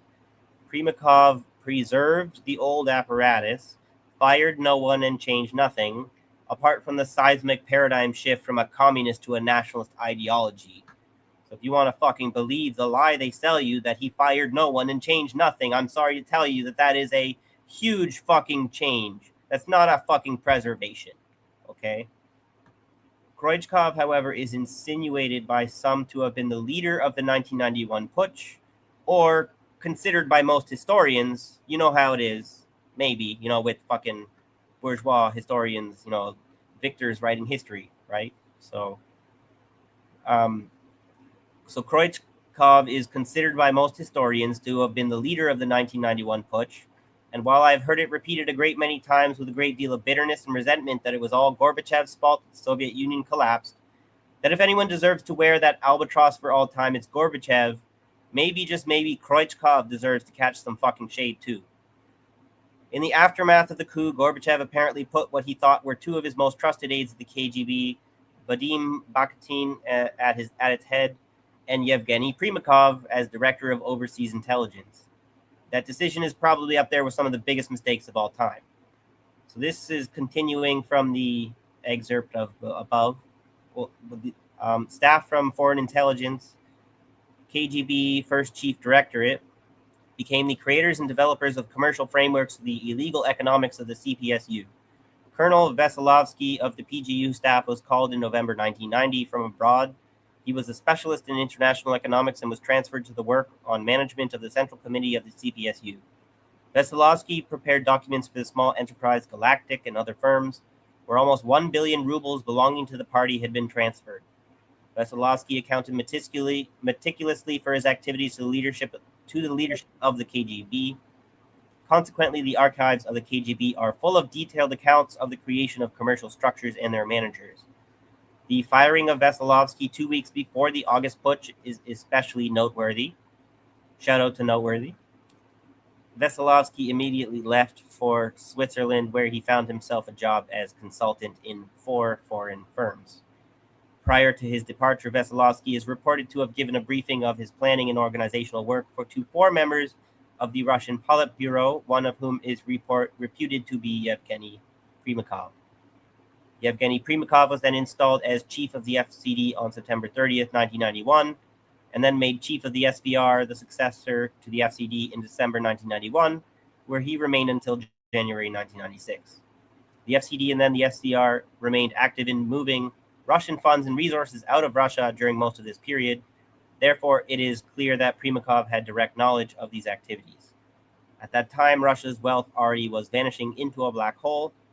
8 metric tons of platinum, 60 metric tons of gold, hoards of diamonds, and an estimated 15 billion to 50 billion in cash were, according to reformist lawmakers probing KGB crimes, only a small part of state property stolen under secret Communist Party Central Committee decrees and transferred to unknown hands by the KGB's espionage branch between 1989 and 1991.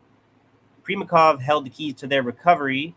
However, when the Duma Ponomarev investigative, this is where the Ponomarev Investigative Commission repeatedly asked for information. However, this is a continuation of these ones down below. I put them a little out of order because I thought that the one above was a little bit more of the most impactful of them all, right? The biggest splash value, I guess. So, do you guys have any comments on that little revelation there? Because I felt this is kind of fascinating history to get into. This is the American Congress is talking about the Russian KGB or whatever looting of the Soviet Union at the collapse of after the collapse and everything, and it's not the greatest of source, but considering how the Cold War was the U.S. government against the Russian, like the Soviet government, their like Congress documents regarding this stuff is historical material that we need to determine the truthfulness of. So I just find when you look into like it's a compelling piece of the puzzle that fits as far as my greater argument about the Eurasianists are the anti-communists who are betraying the Soviet Union with this National Salvation Front. And while Primakov was not necessarily part of the National Salvation Front, neither was Glatziev, there was a whole big crisis about what to do with people like Gorbachev in power, with perestroika and whatever the other one was. I forget. But they had a massive crisis. They did not handle it well. And we need to kind of talk about this. So I'm just noticing, I kind of got lost for a second, but I think that's because I couldn't hear all of it. Your attention's a bit split. Well, I can, if I'm not standing right here, I can't hear as well. Yeah, yeah. Um, But it'll be so on I think record. You can rewatch. I missed some of it. Yeah, I have to go back. But this I just noticed that your banner isn't, your Substack isn't up there. I think it's because Oh maybe because I left. no, I took it down because I thought it might be a bit distracting while I'm kind of Oh, because okay. to me the screen gets a bit too busy. Like when Oh, we have okay. like this like subscribe share thing, whatever what that is, it's like a message that's bombarding the audience kind of subtly. So it's as necessary as it might be to advertisement is all's fair that ends fair, whatever love and war kind of Hmm. shit. Uh, Jacqueline has a comment. just got a few comments. Eh? You want me to look at the last one? I always feel that when the intelligence communities of whatever country does things in the interest of national security, they're only doing these things in the interest of the powerful. Right. So that's like the thing about sovereignty. You know, we need to do it for the nation's sovereignty. Basically, the same argument. Like, how you can you prove to me effectively that it's actually for that reason and that it's not for the rich and powerful? Because you can fucking drive a tractor through that contradiction. I gotta kind of use the bathroom here, so if you want to maybe hold down the fort for a minute, or I'll be Ooh, I right back. can't see it, but I I could could just talk. I could hand it over to you, and you can kind of read a few. But if you're still cooking, I'm probably on just make my I don't know how to do that on here on the phone. okay, just chit chat with the audience. I'll just be right back. Cool. Okay. Let's All right. just chit chat. Um I could read like what we were talking about, Jacqueline. Just kind of going back to what we were saying before, because like I can't really comment on what he just read because I didn't hear all of it, so I got confused. Um, but Jacqueline says,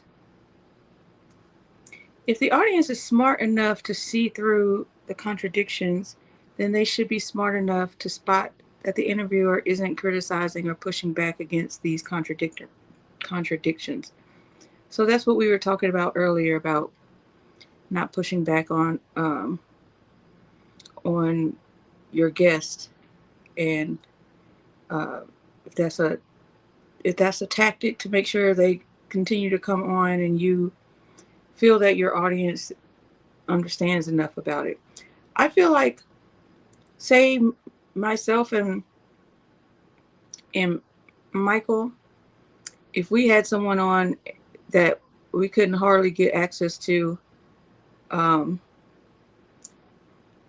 well, I know if we didn't push back, you guys wouldn't. Yeah, you guys would catch all the stuff, all the things that should have been criticized.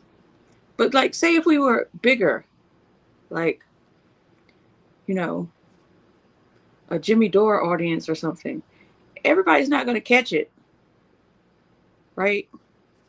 So, or a Savvy Sabs audience or something, everybody there is not going to catch it. So I feel like that's probably, it's like your responsibility to push back if you have a huge audience that you aren't familiar with. Like, I know the people that show up here, so I know that they are quite capable of noticing bullshit when bullshit.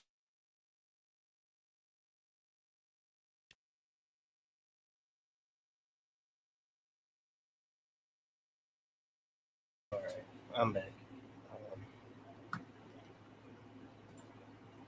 so let's just get back into it then.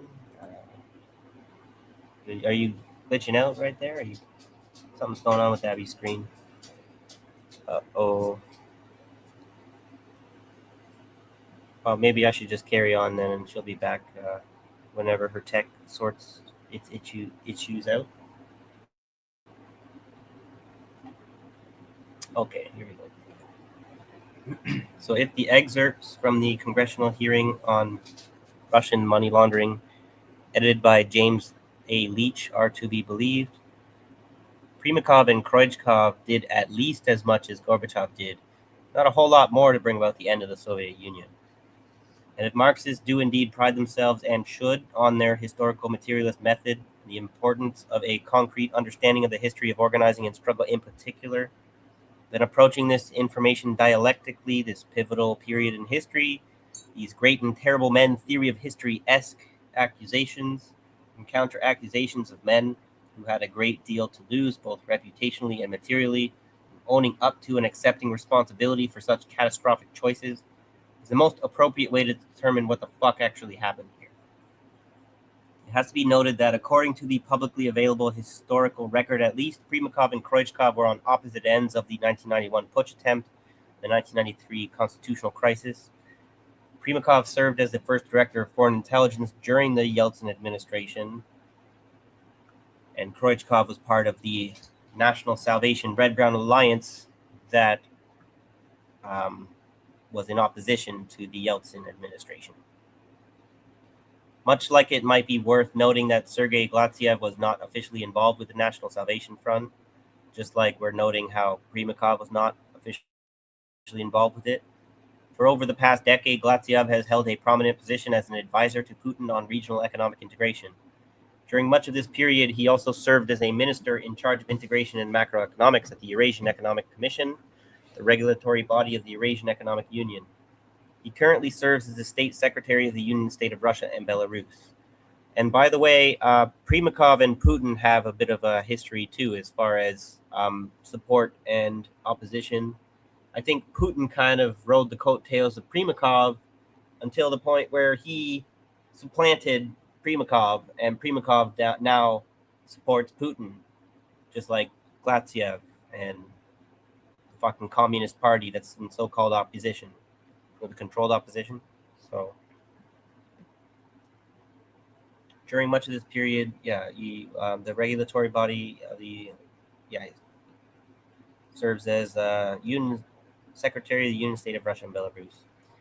However, his resignation in protest of the disastrous shock therapy reforms of the Yeltsin administration, Glatziev, coincided with the 1993 crisis, a crisis in which the NSF played a precipitous role.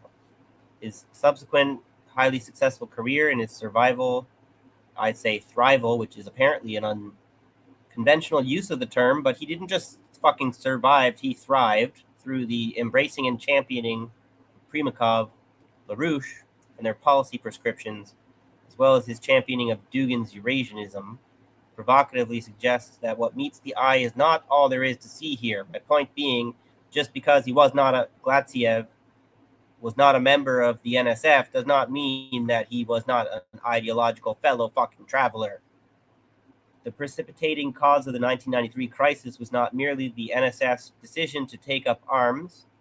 It was perhaps, this is me getting into some original theoretical kind of, I might be foolish to, whatever, we'll see. It was perhaps the unresolved crisis within Marxism, Leninism itself that was the precipitating cause of the 1993 crisis. The failure of Soviet communism to produce a viable answer to the question of how to respond to the insane, imperialist, nuclear-capable Western capitalism, escalation, acceleration, and irrationalism unleashed, or de-escalation, revolutionary demobilization, and rationalism through reform in order to prevent nuclear apocalypse. My point here is, if the escalation gets to the point of nuclear winter, de-escalation, revolutionary, unfortunately in that case, demobilization becomes the only rational option, and that becomes an unacceptable choice. In which case, this nuclear fucking brinksmanship is the only fucking possible option. Was why we got these fucking insane assholes who are all about like fucking Iran needs to have a nuclear weapon now, just like North Korea. It's the only thing that keeps them safe, which is not fucking true. There's all these other reasons what has kept them safe all this fucking time. Okay, so when you sit there and tell me that the world is only made safer by more nuclear weapons, you are embracing this irrationalism unleashed that the fucking Soviets were faced with at the height of the Cold War, which we had to climb down from so that we weren't all fucking annihilated, because the fucking American insane capitalist imperialist West was not going to be the one to step down from that. So we were playing chicken, and then we're gonna fucking criticize the Soviet Union from being the ones to pull away from that game of chicken as if they're fucking cowards or whatever. I commend them for choosing the collapse of the Soviet Union over the destruction of the entire world. But am I wrong to see it that way? I don't know. I'm saying that they were faced with such a crisis that they felt that this fucking National Salvation Front turning to a red-brown alliance was preferable than to maybe caving to some of the criticism the liberals have been having for a long fucking time. Even though, ironically, the Soviet Union, one of the reasons that they considered fucking LaRouche an enemy of them was because that they were trying to foster whatever support for the anti-nuclear proliferation in the West, whatever, although it might have been cynically, right? But I think it's interesting that they're pissed at LaRouche for fucking up their plans of getting the peaceniks all riled up in the West. And so, like, just pay attention to these little fucking gems of history that makes fucking historical materialism relevant, right? So, thank you. Sorry. Going off. Thank you. Just, I'll leave you for one damn minute and look what you do. I'm sorry. I'm making a big claim here, so I'm kind of backing it up a little bit with extra material I didn't condense into the paragraph here. But Oh, there's a whole I big gotta shitstorm that happened here in 1993 that we need to kind of learn about as more than not just Marxists. People need to understand what the fuck happened. How did the Soviet Union collapse? Nobody really understands what happened there. I still don't. But I'm learning a few things and I'm like, what the fuck? Right? So I'm sharing it with you. and sorry about that. I got a phone call. And then you know what happens on my phone if I get disturbed. And but I didn't take it off the because I knew it would stop your stream. So I remembered that much. Yeah, thank you. Because that would have been, that could have been, that would have cut me off right in the middle of my Oh, you would have been pissed. rant there. That would sucked. All right, let's get back to it. So, I'm not trying to be here all night. We are, goddamn, we might got to try and make sure we don't have to make a part 3. So, um, so the wrong answer was not a tactical error, but an ideological one. The NSF's Red-Brown Alliance represented a specific, desperate answer to that crisis, one that said ideological walls with the right should be lowered or selectively built in the name of national salvation. The alternative answer, building bridges instead of burning them between orthodox left forces while maintaining ideological walls against the right, was anathema due to decades of acrimony towards liberalism and its perceived antinomy with communism. There I go with my big words. If they're confusing to you, I encourage you to look them up. Basically, what I'm saying here is that, and there's very valid reason to have, it might be more than just perception, about the antinomy, the incompatibility between communism and liberalism, like the tension, the opposition there, okay, the animosity. Whether this antinomy started under Stalin or Marx and Engels almost matters less than what to do about it or how to move forward, because I don't think the total, utter rejection of a liberalism in favor of realist conservatism is the fucking neocon answer, whatever, is not the answer, okay? The 1993 crisis was therefore the explosion of a contradiction that had been building since at least the 1960s. What does revolutionary praxis look like when the enemy has nuclear weapons and their proletariat has been pacified by consumerism and your proletariat chafes under discipline with diminishing returns? Which is kind of my assessment of what made the keg explode for the Soviet Union. This is Vladimir Kroichkov, the man I'm talking about. I believe it's this guy right here. February 23rd, 1993, procession and rally on the 75th anniversary of the Soviet Army, organized by and of the Officers' Union, the National Salvation Front, and Labor Moscow Movement. Members of the State Committee, Vladimir Kroichkov, former chairman of the Committee for State Security, third left, so here, and former Prime Minister of the USSR, Valentin Pavlov, right, are seen here participating in the procession. And this would be Pavlov. And I guess they just decided not to mention their wives or something. And the typical fucking patriarchal way. Sorry. Just one more. Jacqueline says, when I go through the back catalog of the streams, and one day I will see Michael has a rant in each and every one of them. Well, now you what is it? Now you're starting to see why my wife left me. Oh no. All right, here we go. Black and white fallacies and the three-body problem for 1,000, Mr. Trebek. If you ever watched fucking Jeopardy. Yeah. Primakov went on to formulate what is now known as the Primakov Doctrine. He served as SVR director until 1996, when Boris Yeltsin appointed him as the Minister of Foreign Affairs. This is when the groundwork for the BRICS alliance was first laid out. The Primakov theory consists of 5 primary principles. Russia must maintain its position as a formidable, in my opinion that translates as imperial country, that possesses an independent foreign policy.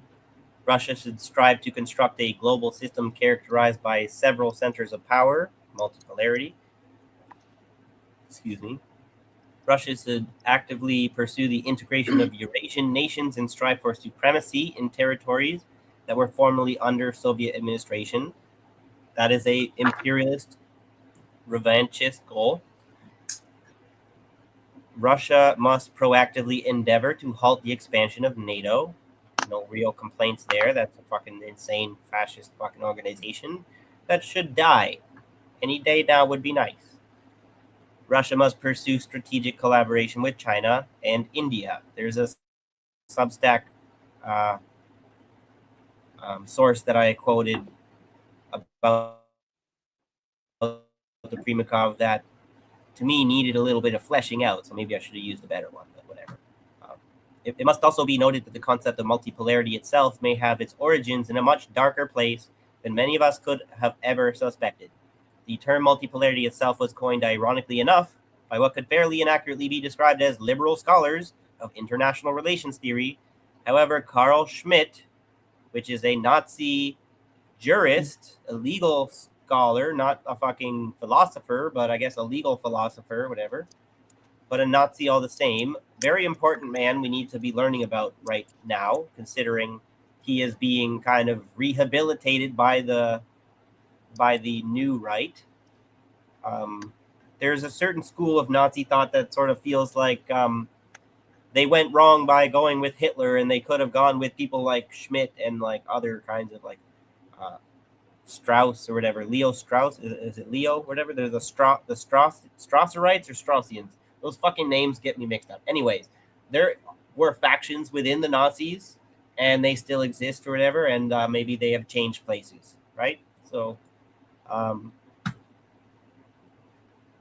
term multipolarity was ironically coined by liberal scholars. However, Carl Schmitt was advocating for a multipolar world order decades before Deutsch and Singer introduced the formal terminology. And not just Schmitt, but it was like a thing within the German intelligentsia, like decades before the liberals ever fucking, like, that's the thing, where the liberals are not necessarily like, to scratch the liberal, a fascist bleeds. So it's not surprising that they end up decades later drawing from fascist thought while trying to repackage it as liberalism, while the Eurasianists will criticize liberals for not being fascist enough like them. Anyway, internally, a Grossraum was conceived. So this is the Carl Schmitt, whatever. The German word for multipolarity before it was multipolarity was Grossraum. You're welcome. Internally, a Grossraum was conceived as an imperial or neo-imperial entity, a continental superstate in which multiple countries and peoples were combined into a single political entity under the hegemony of a single leading nation. At the same time, however, Grossraum was presented as a universal model for how continental spaces across the globe could be consolidated. Effectively, the idea was that global politics could be reconstructed as a community of these superstates. So remember, we're talking about Greater India, Greater Israel, Greater Syria, whoever happens to win. Greater Novorossiya. Okay. That's interesting that you just said that, because when you were talking about like how Russia wants to um, push farther into Eastern Europe, and in my brain I was like, oh, Greater Russia. But this actually made me think of Pan-Africanism in a whole way, where the FBA's had some new ammunition if they want some, okay? Because a Pan-Africanist could potentially be like to get the African Union, like you got the United States. There is an unremarkable resemblance of trying to reconstruct the community of a superstate, according to this Grossrum idea. And that would be that Pan-Africanist, and when we talked about the Syrian Socialist Nationalist Red Brown Alliance in Lebanon, I'm going to get to that in the article here. It's down below. We'll get to it. But the Pan-Arabism, there is a danger, a risk of that ideology being used for this Grossram kind of Nazi, whatever. If you reject the leftist kind of class analysis, and whether you're aware of it or not, you embrace this kind of philosophy, there is a problem there. So I'm just put a pin on that. We'll maybe see how we'll put that theory into practice, that I'm kind of developing as we see, right? But let me get to it here. So this is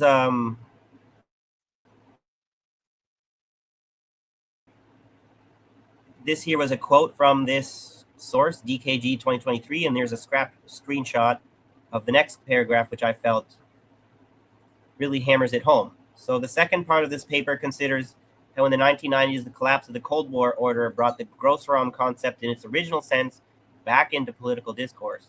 Its reemergence was associated with a broad renaissance of interest in the work of Carl Schmitt, a radical conservative legal philosopher, prominent supporter of the Nazi regime, and an important, if by no means the most significant or influential, theoretician of Grossram. One of the most enthusiastic of Schmitt's newfound acolytes was the Russian radical conservative nationalist Alexander Dugin. Dugin deployed the concepts of classical geopolitics as the basis of his neo-fascist critique of post-Soviet Russia, and was fascinated above all by Schmitt's concept of Grossram, the original model of a dynamic and powerful continental state assuming control of the weaker states that surrounded spoke precisely to the concerns of Dugin and other Russian nationalist revanchists in the 1990s, who aspired for Russia to reestablish its authority and leadership over the former Soviet republics that had broken away to form independent states. But Dugin was also attracted by the potential of Grossram as a generic model for global politics. Indeed, he paid much more attention to this dimension than Schmitt himself. In a series of articles and books, he developed a so-called Teoria Nogopoliar theory of a multipolar world, which calls for a world divided harmoniously into continental macro entities that, like Eurasia itself, are Schmittian and Grossram. So I don't know if DKG 2023 is just a bunch of Trotskyists, but let's remember that LaRouche was a Trotskyist himself. So that's just the kind of grand irony of all this shit. So it is precisely this Eurasianist Primakov doctrine that unifies the interests of Dugin, Putin, and the LaRoucheites in the West. I have gone on a little too long of a necessary tangent here, but the point is that the philosophy of LaRouche is a kind of Western mirror of Dugin's ideology. The Schiller Institute even goes so far as to claim that the Belt and Road Initiative is itself a product of Lyndon and Helga Zepp LaRouche, a claim which, interestingly enough, the Chinese government has not provided an official statement to the contrary or a direct denial as far as I can tell. This was the kind of receipt for that. Indian scholar, the Belt and Road came from Lyndon and Helga LaRouche.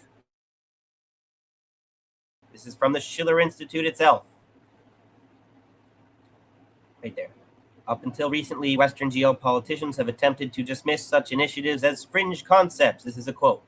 Promoted by Lyndon and Helga LaRouche of the Schiller Institute, but today a very different picture has come to light, which reveals that this battle between two opposing paradigms goes goes much farther back in history than most people realize, and as such, a need to revisit some forgotten history is in order.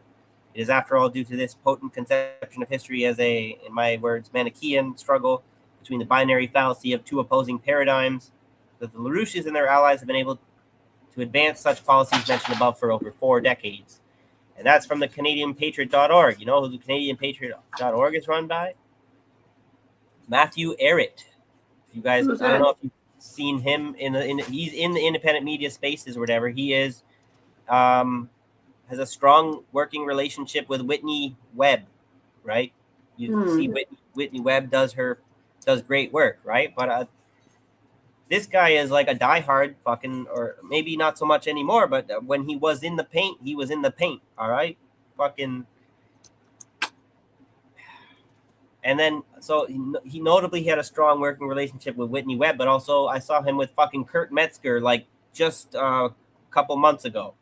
So I don't think he's out of it. I think they're actively continuing their fucking plot against the goddamn rest of us. But they're our allies. Let's have solidarity, guys. Don't be fucking burning. How dare you burn? We need to talk to everybody. Don't be a purist. So this is Unlimited Hangout, Fabians and Fascists with Matthew Arrett. You know, that's just one episode. I'm sure they got a couple other collabs. I don't know if they still work together, but I strongly, like so many other people, if Whitney Webb, if you ever watch this or read this article, I strongly encourage you to break with these LaRouchites, just like you strongly encourage people to break with the eugenic Fabian socialists. Okay? Matt Arrett is here to derp with Kurt. Let me see. Who? Does it still work?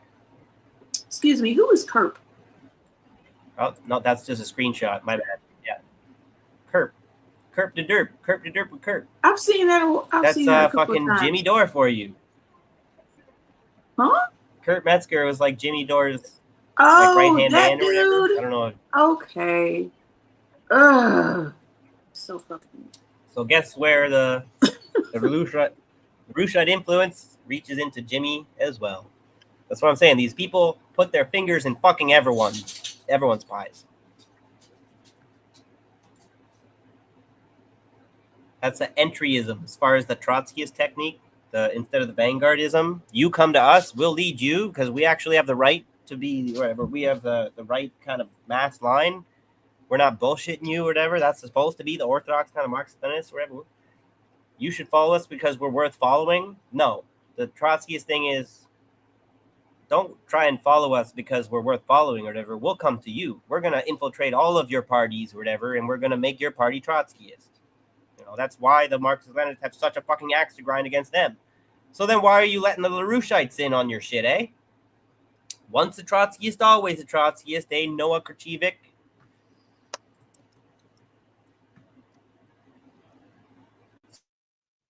So it is unfortunate that upon hearing the name, this is another quote from Canadian Patriot, just to show you how much he will fucking lick the ass of Lyndon LaRouche today still. So it is unfortunate that upon hearing the name of Lyndon LaRouche, many minds immediately jump to the thoughtless slanders. The thoughtless slanders of calling him a fascist and embedded in the collective zeitgeist shaped by 50 years of mainstream media repetition. Yeah, that psychological conditioning that LaRouche knew nothing about, right? Because he never fucking tried to brainwash nobody, right? I think you should go home, Matt, whatever, and do some deconditioning. These slanders circulate such accusations of anti-Semite, neo-fascist cult leader, conspiracy theorist, and ironically conspirator against the U.S. government. Ironically, because he was a fucking Fed. And this is Dugan with the Belt and Road Initiative, Eurasian Road. So is it a Eurasian road, or is it LaRouche's road, or is it fucking China with communism? That's not a rejection of global warming like you fucking lunatics. Chinese fingers in the pie trap. Not to be a nitpicking negative Nancy, but I don't think it looks good for China to be validating through association with Helga. This pragmatic transactional opportunism is not Marxist and it is not Leninist. China's communism is not compatible with Russia's Eurasianist fascism and India's Hindu fascism, rendering the BRICS and the Primakov doctrine that gave birth to it hopelessly flawed, because he at its conception, I don't know if he knew at the time about India's Hindutva fascism, but it's been in the works for a long fucking time.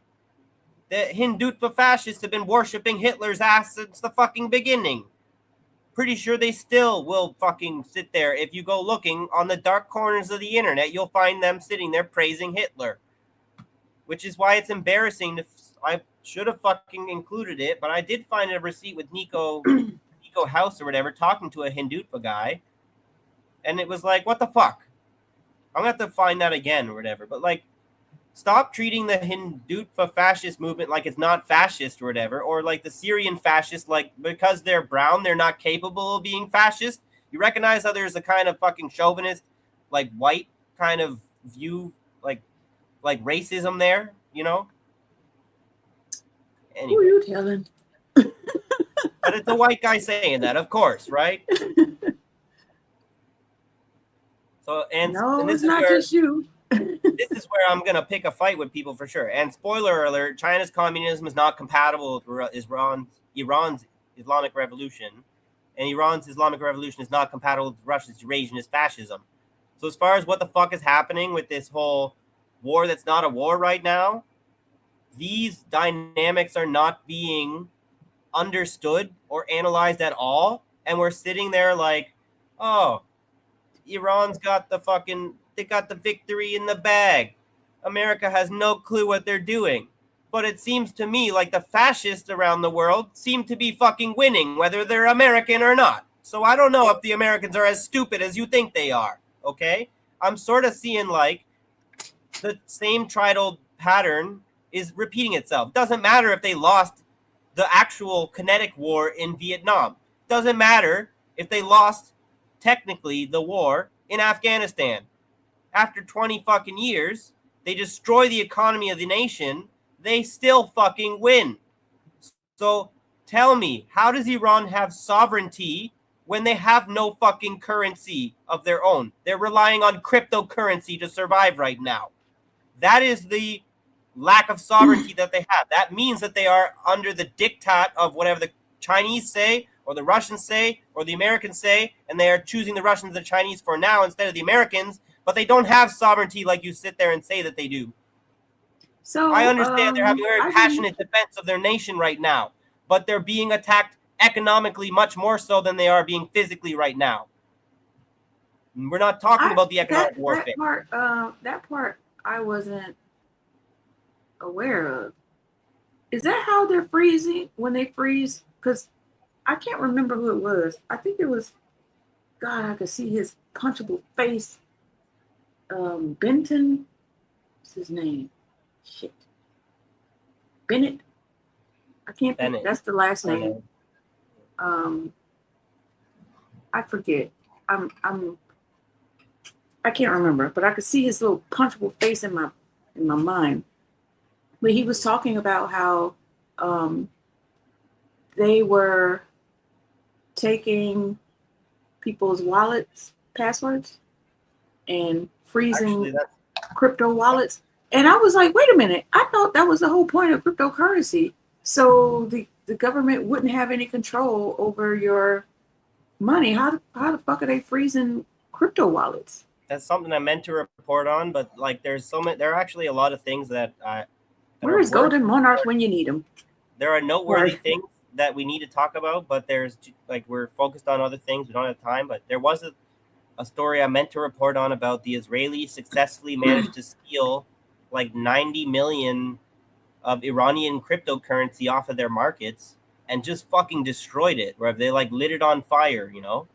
I thought you weren't able to do that with cryptocurrency. What does that reveal? The public would like to hear that the states, the nation states are capable of stealing your, whether it's locked or not, they can fucking steal your cryptocurrency and burn it if they want to. So Rondo's saying because people are using online exchanges as their wallet. Or you mean like Bitcoin and things like that, rather than making a cold wallet? See, yes. I guess people don't know enough about it because I use online exchanges. Well, I've used because I haven't bought crypto in years now, but I don't even know. I wouldn't even know how to make a cold wallet. You know what I mean? And and is I mean, Iran has to know to make a cold wallet, right? Like when they freeze Iran's money, are they freezing their cryptocurrency?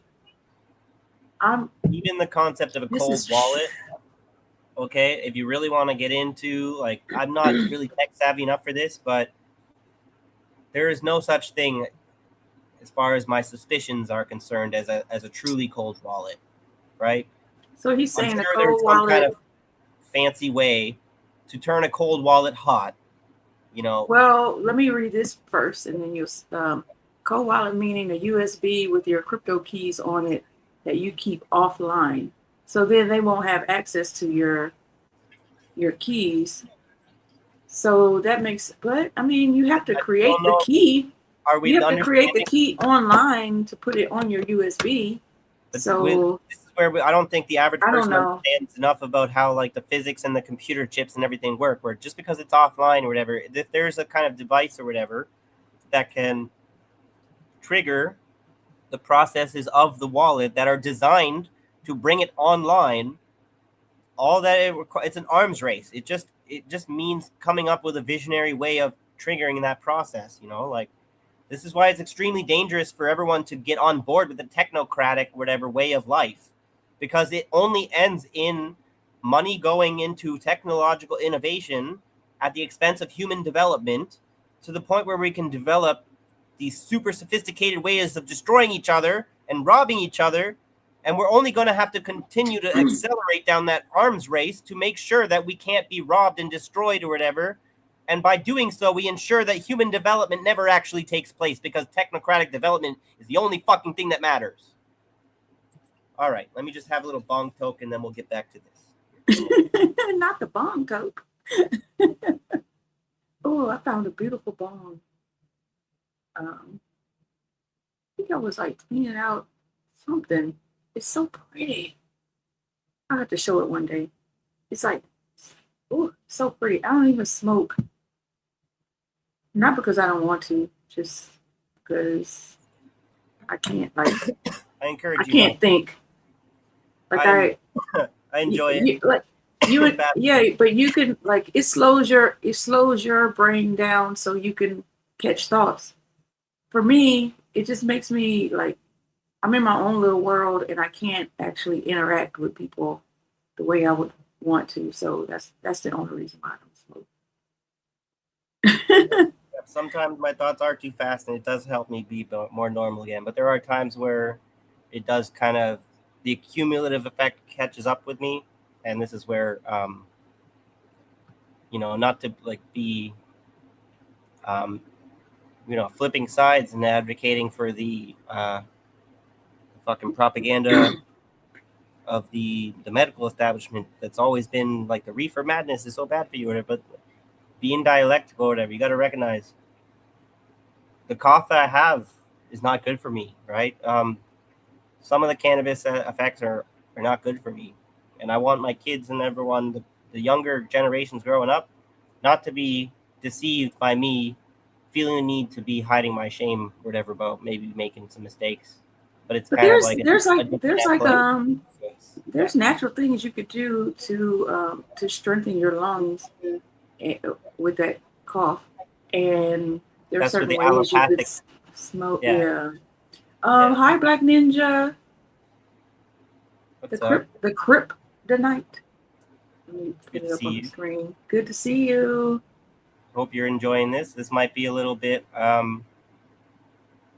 out of left field kind of information for some. I'm not sure. Um, but hopefully you're interested in hearing about some, like, we're talking about like Russian history from like the early 1990s and stuff. So I'm hoping that that's something you might be interested in. Yes, Nahilo is reading his the article he wrote on Substack. His Substack is right there about LaRouche LaRoucheites, and it's very interesting. I mean, it's my head is full. It's also very subjective. I mean, it definitely comes from like a bias, if you want to say it that way. Like, but it depends on what you think is a fair or like an accurate reason to have a bias against someone, you know? So you came here to talk to Abby? Yeah, no worries. Next time, come back on Tuesday, man. Yeah, I was just about to say that. Yeah. Come on Tuesday, and you can come up. It's just And something I've I'd been. love to talk to you for sure. It's been a minute. Yeah, this is just something that I've been working on for a couple months, and now that it's ready, I didn't want to be delaying it. I wanted to, because you don't want to make promises. I'm gonna have this ready for you, and then I keep having to push the deadline back, and then now it's here. What do I gotta wait for? So Rondo put up a book that you might be interested in. Hmm. So I Understanding wanted to put that on the marijuana, screen. Mitch, early wine. All right, cool. Maybe I'll just quickly whatever type that into Mitch. Was it Irvine? Yeah. So Sean, that is. I think that's why a lot of rappers smoke because it's self medication for their brain moving so fast. Because who the hell could just like rap? Um, Dang, see how slow my brain is, and I'm not even smoking. You know how what is it called when you rap off the dome, straight off the dome, freestyling. Like that is not easy, I cannot do and that. you it has to be like words just flying through your brain to have the ability to rap like that without writing anything down. That is crazy to me. So yeah, I think that a lot of rappers have ADHD, That makes which me is like okay. that makes me want to do like neurological research into that shit, whatever. But that's kind of creepy. It's like that's that Western shit. Anyway, okay, here we go. Because like, hopefully I can get all the way to the end of this. Like, there might not be as much. If you can see the slider over here, there seems like there's still quite a lot left. But there's also a lot of pictures just at the end. I put a little picture photorama together, or I don't know what you call it. I think the picture says 1,000 words. So you just look at how all these people on the podcast are kind of months and years, whatever, like cross pollinating and whatnot. Kind of the pictures say enough. All these words are there to bolster them. So let me get to it. So not to be a nitpicking negative Nancy, but I don't think it looks good for China to be affiliating with Helga Zepp LaRouche. This pragmatic transactional opportunism is not Marxism and it is not Leninist. China's communism is not compatible with. Yeah, I already read all this stuff. You read that, yeah, you read that. So So you're here I am. you read all, yeah, okay. What was this? Is where I stopped. These are negative dialectics. I'm borrowing a concept from Adorno here, but from what I learned talking with the AI, the problem with Adorno's negative dialectics is that they're like an absolutist kind of. I think a phase relative kind of negative dialectics is what makes more sense. Where there are dialectics that can be like frozen, like irreconcilable, where the Hegelian kind of dialectic is where the thesis and the antithesis can come to a resolution, to a higher order synthesis. And Adorno has this concept of negative dialectics where that's not always the case. And I find that to be actually a powerful kind of theoretical tool, whatever you want to call it. So I'm kind of invoking it here, but I'm telling you, remember that when he says negative, whatever, like all of a time, eternity, whatever, that doesn't fly with me, whatever. Like there are some irreconcilable dialectics that take maybe centuries or whatever or longer to resolve, but everything is resolvable, whatever. Everything changes over time. So um, these are negative dialectics that do not end in sublation. You can only go along to get along for so long before you prove that you can't please everybody. So this is where I'm making a bit of a grand claim that there are negative dialectics at play with China's alliance right now with the BRICS alliance with Russia and India. And if we're watching it to falling apart kind of in real time, we'll see if it survives the fucking year. And why would that be? Was because they are negative dialectics to begin with. So you can only go along to get along for so long before you prove that you can't please everybody, and placating capitalists at the expense of suspending the class struggle is betrayal. So this is a bit of a... I guess a good example of that also would be like, how long is Turkey going to be able to stay in NATO? I've been waiting for them to stab him in the back. I'm like, when are you going to do it? No, but they're so fucking fascists. They just love where they are, right? But this is a bit of a dense paragraph. As of August 2022, Chongyang's executive team was comprised of Executive Dean Wang Wen. If you look at like Jackson Hinkle's podcast and whatnot, some of these people, you'll see the face of the name. Not all of them. But the point of this is the Chongyang Institute has more than 90 senior fellows, including prominent politicians, financiers, and scholars from over 10 countries. This is like a think tank, right? Marxist journalist and historian Vijay Prashad, I'm sure some of you have seen him around, is a senior non-resident fellow at Chongyang Institute. Other non-resident fellows include Danilo Turk, former president of Slovenia, Issam Sharaf, former prime minister of Egypt, Paulo Portas, former Portuguese minister of foreign affairs, Martin Jacks, a senior fellow at the Department of Politics and International Studies at Cambridge University, John Curtin, University of Toronto professor and director of G8 and G20 Research Group, Jean-Guy Carrier, director of ICC Research Foundation. Oh, look, Helga Zepp LaRouche, widow of Lyndon LaRouche and founder of the Schiller Institute. World Vet Bank and World Health Organization veteran Peter Koenig, Iranian professor Ali Akbar Velayati, I think he's on some of the podcasts too. Boris Stelatov, international advisor to the chairman of A Just Russia Party, and a Johns Hopkins University professor, Roger Leeds. So, while that's kind of like most people are like not understand what this kind of receipt really is showing, this is like a red-brown alliance in action in a think tank kind of thing, right? So this is the Chinese Communist, whatever. Wang Wen is a public intellectual, rose to fame from his commentaries in the Chinese Communist Party affiliated Global Times, which were nationalistic in nature, right? So this is where Chinese socialism with Chinese characteristics, all right? The trope that we often attack them with am I being stupid to connect the dots between Chinese socialism characteristics? Isn't that national socialism, Nazi, national socialism? How do the Chinese get away with it?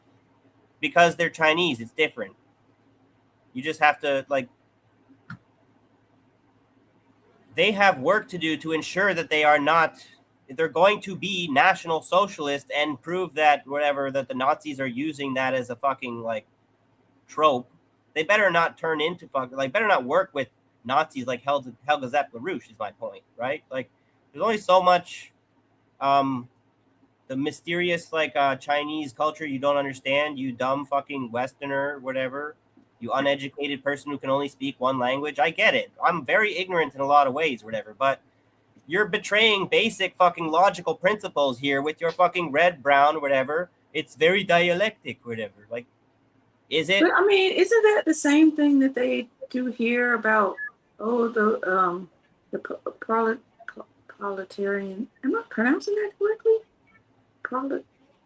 Is it proletarian or proletarian class? Working class, basically. What's the word? Start with proletarian.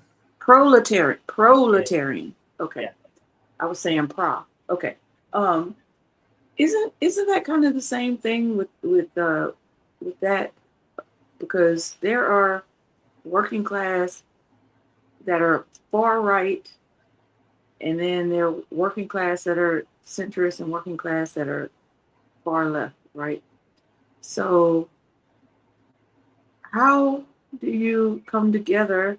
How do you work together for a central goal when you have such opposing ideologies and no trust within each other. Like they keep saying that we got to get together and like we need a purple revolution, and I'm just like, With China, I don't know if we stay home for that.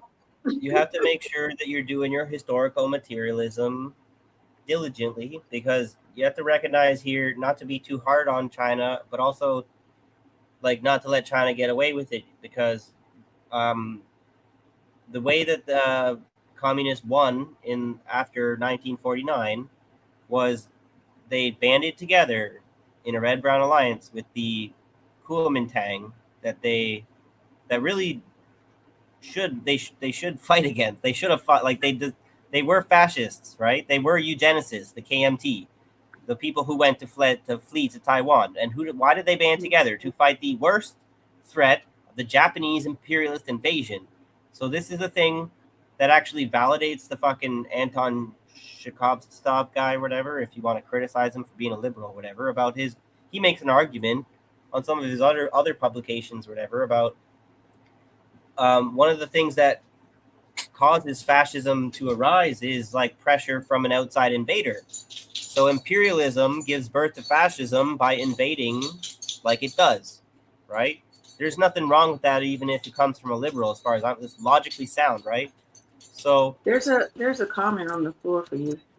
Michael somewhat, but then again, the Nazis lied or misused the title. I know, that's what I'm saying. So let's not give any kind of room to let them say that communists lie and misuse titles as well, whatever, opportunistically, because then that gives credence to the fucking horseshoe theory, which I reject, right? So, but whether I reject it, whatever, history is what fucking validates what is right and wrong, right? So, what I'm saying is the communists definitely worked with the fascists to kick out the Japanese, and then the communists fought against the fascists to win and kick them out to Taiwan. And then they've kind of had a struggle with internally with making sure that the fascists don't overturn the revolution or whatever. It's kind of like the paranoia of the successful regime sort of thing, or justified paranoia, because they definitely were. There has been always this element that's been trying to flip China back into the whatever fascist thing they wanted it to be all along, right? And I think they haven't been able to do it over time, but slowly, but through the technocracy of the since like the 1980s or whatever, they've been able to kind of come at them through the back door or whatever, right? So I think that's something we're gonna have to tackle one day, because there's we need to do some research on the what is it? I don't want to say conspiracy theory, or maybe it is that the Nazis were working with the Zionists, working with the Jews that they said were being exterminated for the purpose of creating that Jewish state. So I think that's something that we should explore, because it keeps coming up, and I know history is not, like I said, I'm throwing everything out that they gave me about a historical fact. Everything. No, exactly. The problem is to get like schizophrenic and paranoid when you do that. And that's like, I've already done that and kind of recognized like, oh, I kind of need some ground. I need something that is real. Or else when you're questioning everything all at once, that is definitely an opening into fucking literal schizophrenia. So XD, it's good to see you. I really think I need you, like, if you're hopefully willing to do like a collaboration on some investigation into eugenics, like the history of eugenics in China. There's a big like project there, and I think I need a Canadian, like a Chinese comrade to help me with that, because it's just not really gonna be. I gotta like get out of my own kind of Well, go ahead and read the comment for people who aren't who are like in their kitchen and So Mao compromised with the national bourgeoisie and right-wingers in order to build the PRC. Shanghai capitalists were allowed to slide because Mao knew they would flee with their tech and resources. And it was this constant tug and war back and forth. And eventually, like, Deng Xiaoping faction kind of replaced Mao. So a lot of people within the CPC were also KMT defectors.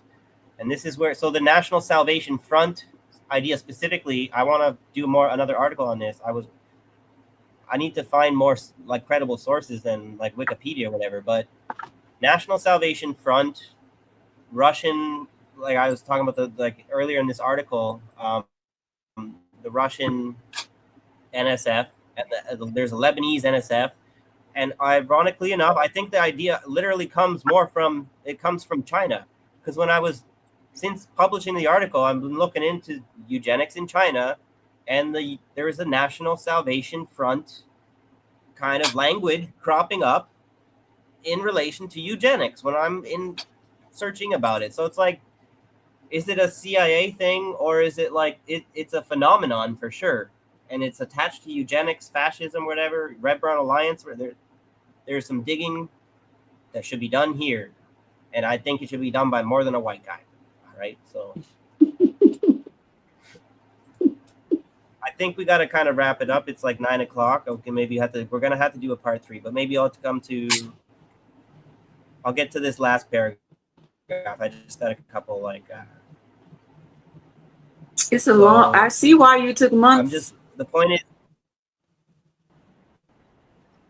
no, yeah, but really what I'm trying to point out with this kind of receipt, with this picture here of this paragraph, is that I've done the point of explaining to you that like the whole like batshit, like the fringe aspect of LaRouche in the West, and then what are they getting? They're getting literal institutional support, official validation by the Chinese government.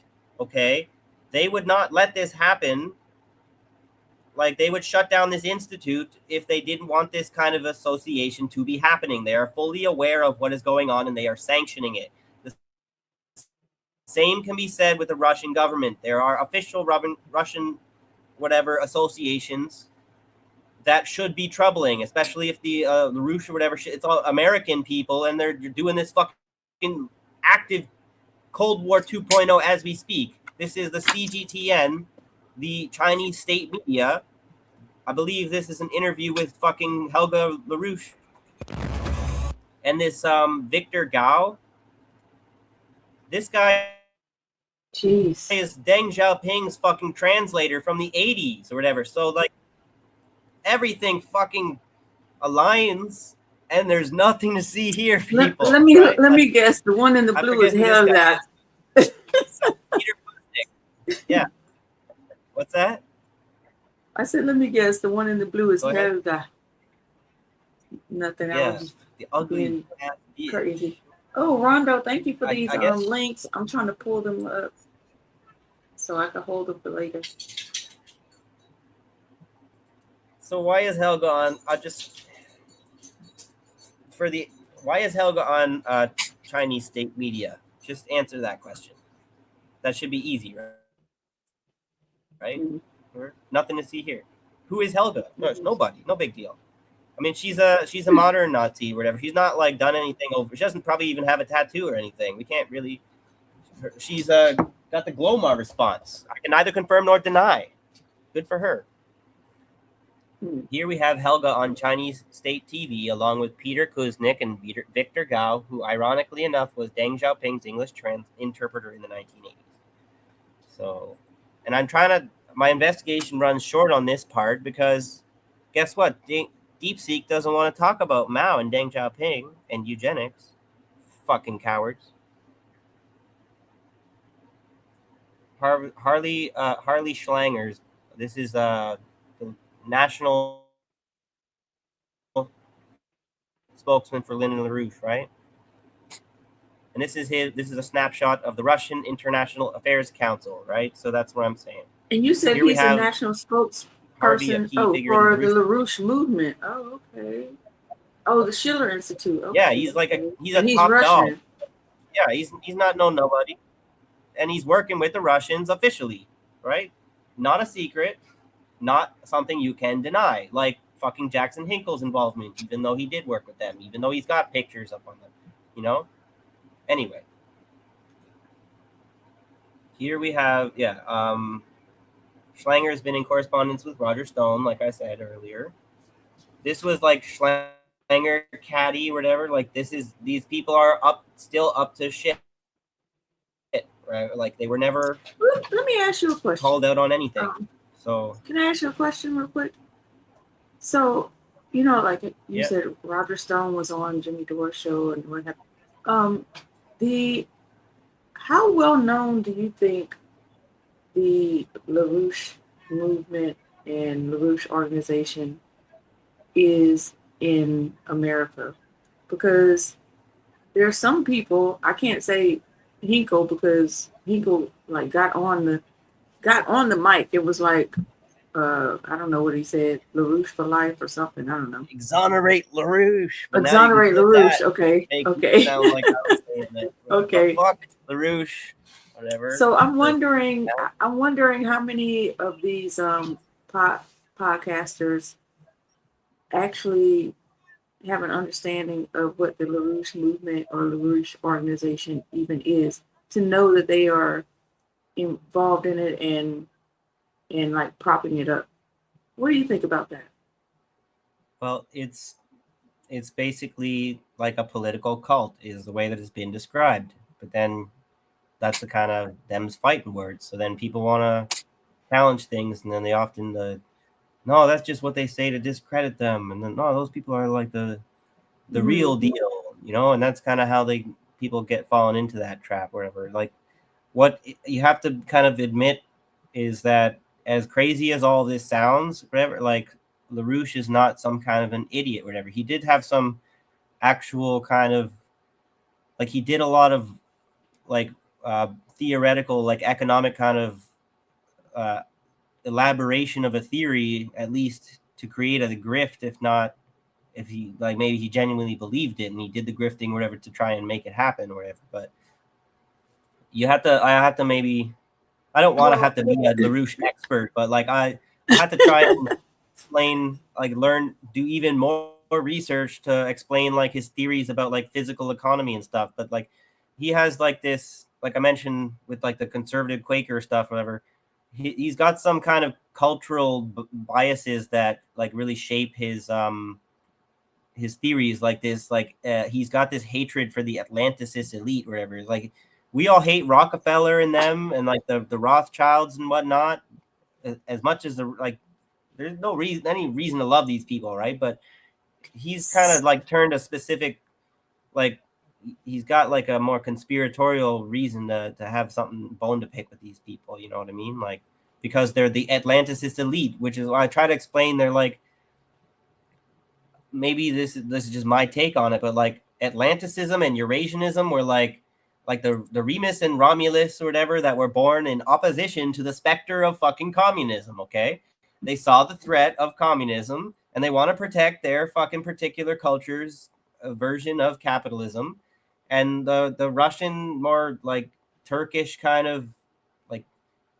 their perspective about capitalism is maybe more conservative and whatnot. And then like so then there's this Bonapartism conflict between capitalists, which manifests in this bigger way as Atlanticists versus Eurasianists, which is that fucking 1984 shit, whatever. Like what do you call it? Oceania versus East Asia or whatever. Like so I want to read this comment to you because I didn't know anything about the LaRouche movement, so that's just he hates like Aristotle. He's like Heidegger has like a hard on for Plato. I'm pretty sure I might get it backwards or whatever. There's some stuff to sort out there.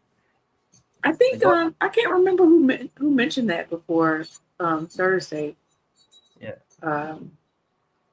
Maybe it was Sean. I'm not sure, but Sean says a lot. Abby, it's funny when you bring it up. They get scared. I told Rathbone to check out your stream and article. Oh, your stream I article. really think that I actually did write it in a way for them to read. I hope that Nick Cruz should read it too. and whatever. But that, And yeah. oh, sorry.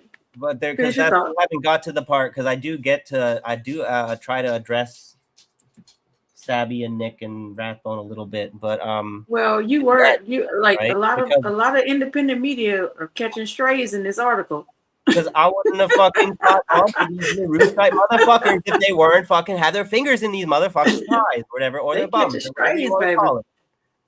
So, and I think this is funny because when I'm gonna read this by Rondo because I was thinking to myself, this sounds like some Scientology bullshit, and this is Rondo's comment.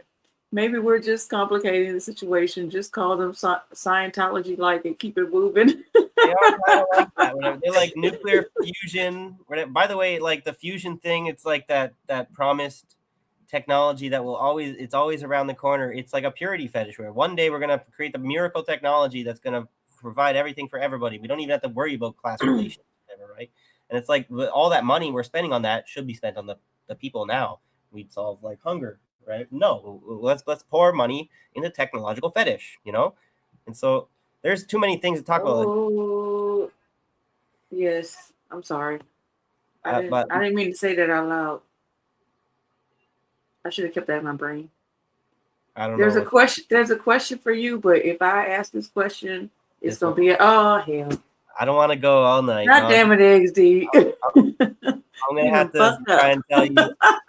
We're gonna have to do. That's what I asked you. I actually want to collaborate with you on doing an investigation onto the history of eugenics in China because what I'm looking into, I think I'm like I'll try and give you a name that I came across. There is a history there for sure, and it's like one of those. Why do they only Pan Guangdan? Okay, so there are some very well known like eugenicists, and guess what? The Rockefeller Institute, it's got its fucking fingers just for those fucking the it's the they hate the guys. Yeah, the Rockefeller. He said DM him. Yeah, yeah. But you know, if you pull it back, we kind of talked about it a little bit. I was saying it was gender eugenics more than anything. It's an interesting story. It's not so much of a racial kind of supremacist eugenics, but it is like a survival of the nation eugenics is what seems to be like through the humiliation of the century of humiliation with the British Empire and the Opium Wars and everything, whatever. It actually kind of created this resentment, and then the eugenics, like the eugenics was kind of whatever born in the West in the way at that time in the early or the late 1800s, and it made its way over to Japan and then made its way over to China, of course, and then it just kind of like poisoned the intellectual discourse right at the worst possible moment, and like not necessarily like the Chinese had their national liberation moment, and then there was this like eugenic kind of like birth in their intellectual thought, like almost simultaneously. It's very interesting, whatever, and I think it's like they need to recognize it and kill it if they want the revolution to succeed, and if they don't, I predict or whatever that they slide into the same kind of imperialist bullshit as the West. So He said I also shared something on that earlier on. China was copying shit uncritically from the West because they were desperate to modernize. So exactly. we have to do a show on it. We I just just gotta do came it. across this, and I'm like, there's something that I've got to do the research first, whatever. No right. This is where I was critical of the idea, but be dialectic, whatever. There's reason to say no investigation, no right to speak. Right? We're just kind of throwing out some breadcrumbs right now, but you want a real feast, or whatever, we got to do the work. So, Mm. I just want to say again, bravo on your article, and you probably haven't seen this, so I'm just gonna show it for you. Sean said, "This is why I fucking love this channel. The want to learn, the want to explore, while we all have our thoughts we are willing to at least discuss. Yeah. So that just warms my cockles. It Yeah. really does, and I figured it would warm yours too. It's good. So you realize we're not doing this for nothing. With our 300 subscribers, okay, that's cool. We'd like to have more, but we're good. We're gonna be here consistently, and we're gonna keep doing what we're doing, and hopefully, other people will notice it too. Yeah. I think I'm kind of proud of my work here, and I'm sure that people are gonna have a lot of problems with it. And I welcome the uh, the resolution of the contradictions, if there can be, and the identification of the negative dialectics and whatnot and all that. So I think we're on to something here. So let's not get thrown off because of Do fear. we, you have a lot left? No. I think I can't do any more tonight. There's like No, I mean, like, is there a need for a part three? That's what I mean. yeah, that's what I'm saying. I think there is a need for Oh, part three. There's enough people left here can't see. that There's a lot. Oh, there's a lot. He's scrolling. Y'all can't but it see should it, but be it's backstage. He's there scrolling. there should be yeah. Oh my gosh. I think there should be with part I have to show this three should part be though enough, and that should because be the end, right? We just have to try and do our best not to get much as we love to. I have to show this part. We want to be hearing like people's commentary. Yeah, I can went you way go too back far. up? Go back up. Go back up. Up. What? I gotta.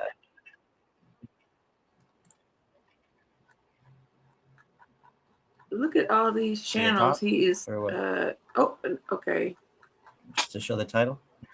No, never mind. If you go through the article, you'll see a lot of YouTube channels, independent media, and I'm like, he's calling out everybody.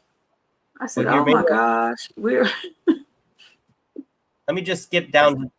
Let me skip down. Let me skip down to the bottom. All right, just because then here, this really satisfaction.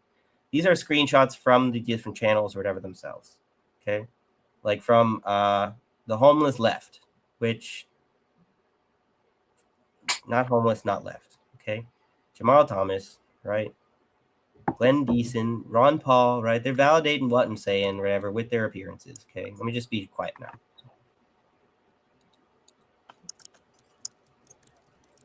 Here's your DD geopolitics. Fucking Jang. Rachel Blevins, come on, you can do better.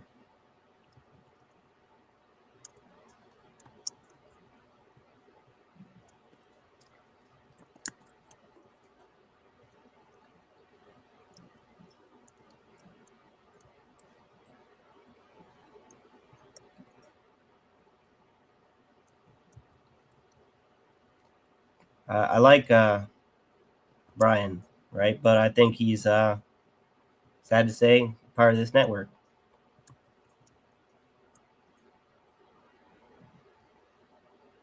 Working a little too much with them.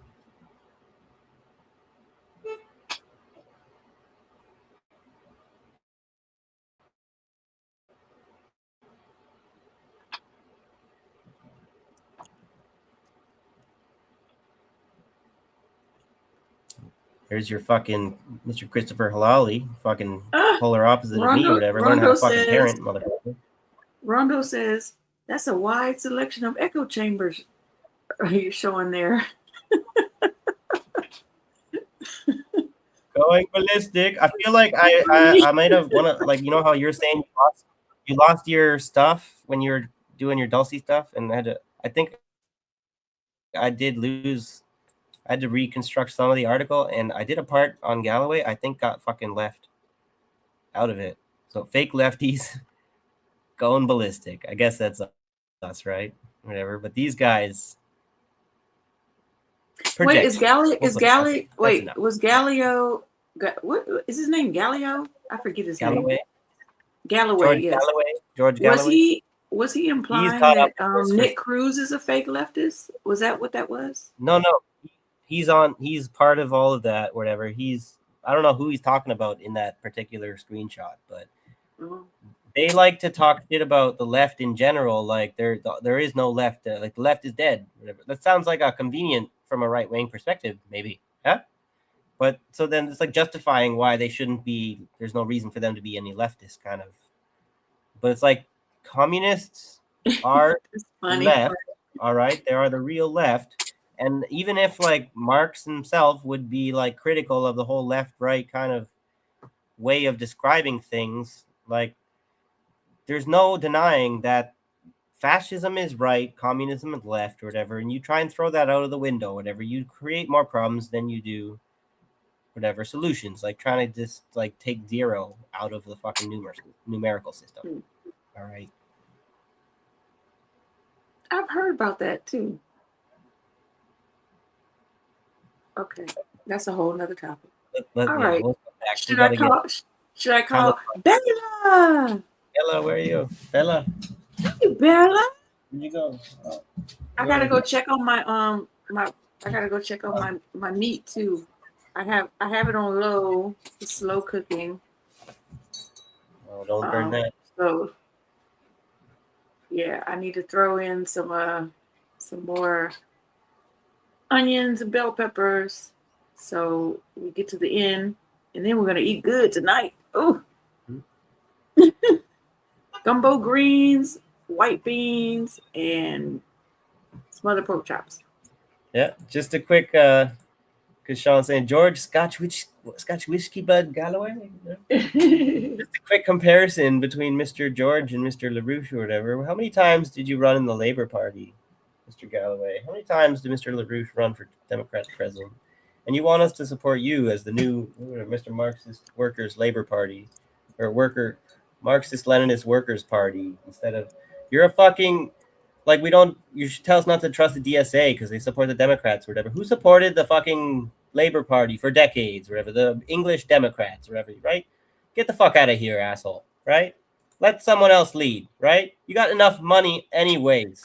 Go just fucking retire with your goddamn kids and call it a fucking day, all right? We don't need you anymore. Get out of the way. Anyway. All right. Well, you have a wonderful walk. So we'll be back Tuesday. Hopefully, Black Ninja comes back to talk to me. You guys come back to talk to us. And I don't know what we'll be talking about, but we'll be talking. And maybe you guys give us some suggestions on on the show for Thursday. Or if, I don't know. Maybe we'll see. We'll see. We have a lot on the list, so we're just gonna keep it going until we run out of things to say, and we never will. Yeah, we never will. Right. It might take Sean's, someone, whatever, silencing us, whatever, to get us there, whatever. Otherwise, we got too much to say. Sean says, "Great job, Thank job, you. Michael." Yeah. No, that's where I was like, oh, I don't want to be whatever tooting my horn, whatever. But I think this is good work. But you guys, let me know. Go ahead, feel free to like, share, subscribe, whatever, comment on the Substack and everything. Got to try and build it, and then it kind of builds itself, right? So. Yeah, Rondo, I am gonna let you know. I'm gonna go listen to it while I finish my cooking. I'm gonna put it on the big TV and see what I think about it. Thank you, Jacqueline. And with that, I think that's enough, whatever, so that we don't go on too long. Thank you all very much for tuning in. We'll see you on Tuesday, hopefully. That was nothing but love for you, baby. Yeah. All right. See you on Tuesday. Well, unless we're doing a part 3 on before then. Well, maybe if you got time, I guess, or whatever. But yeah, we'll see. I'll talk to you. All right. Yeah. All right. Have a good night. Bye, everybody. Bye, comrades. Until next time. Until next time.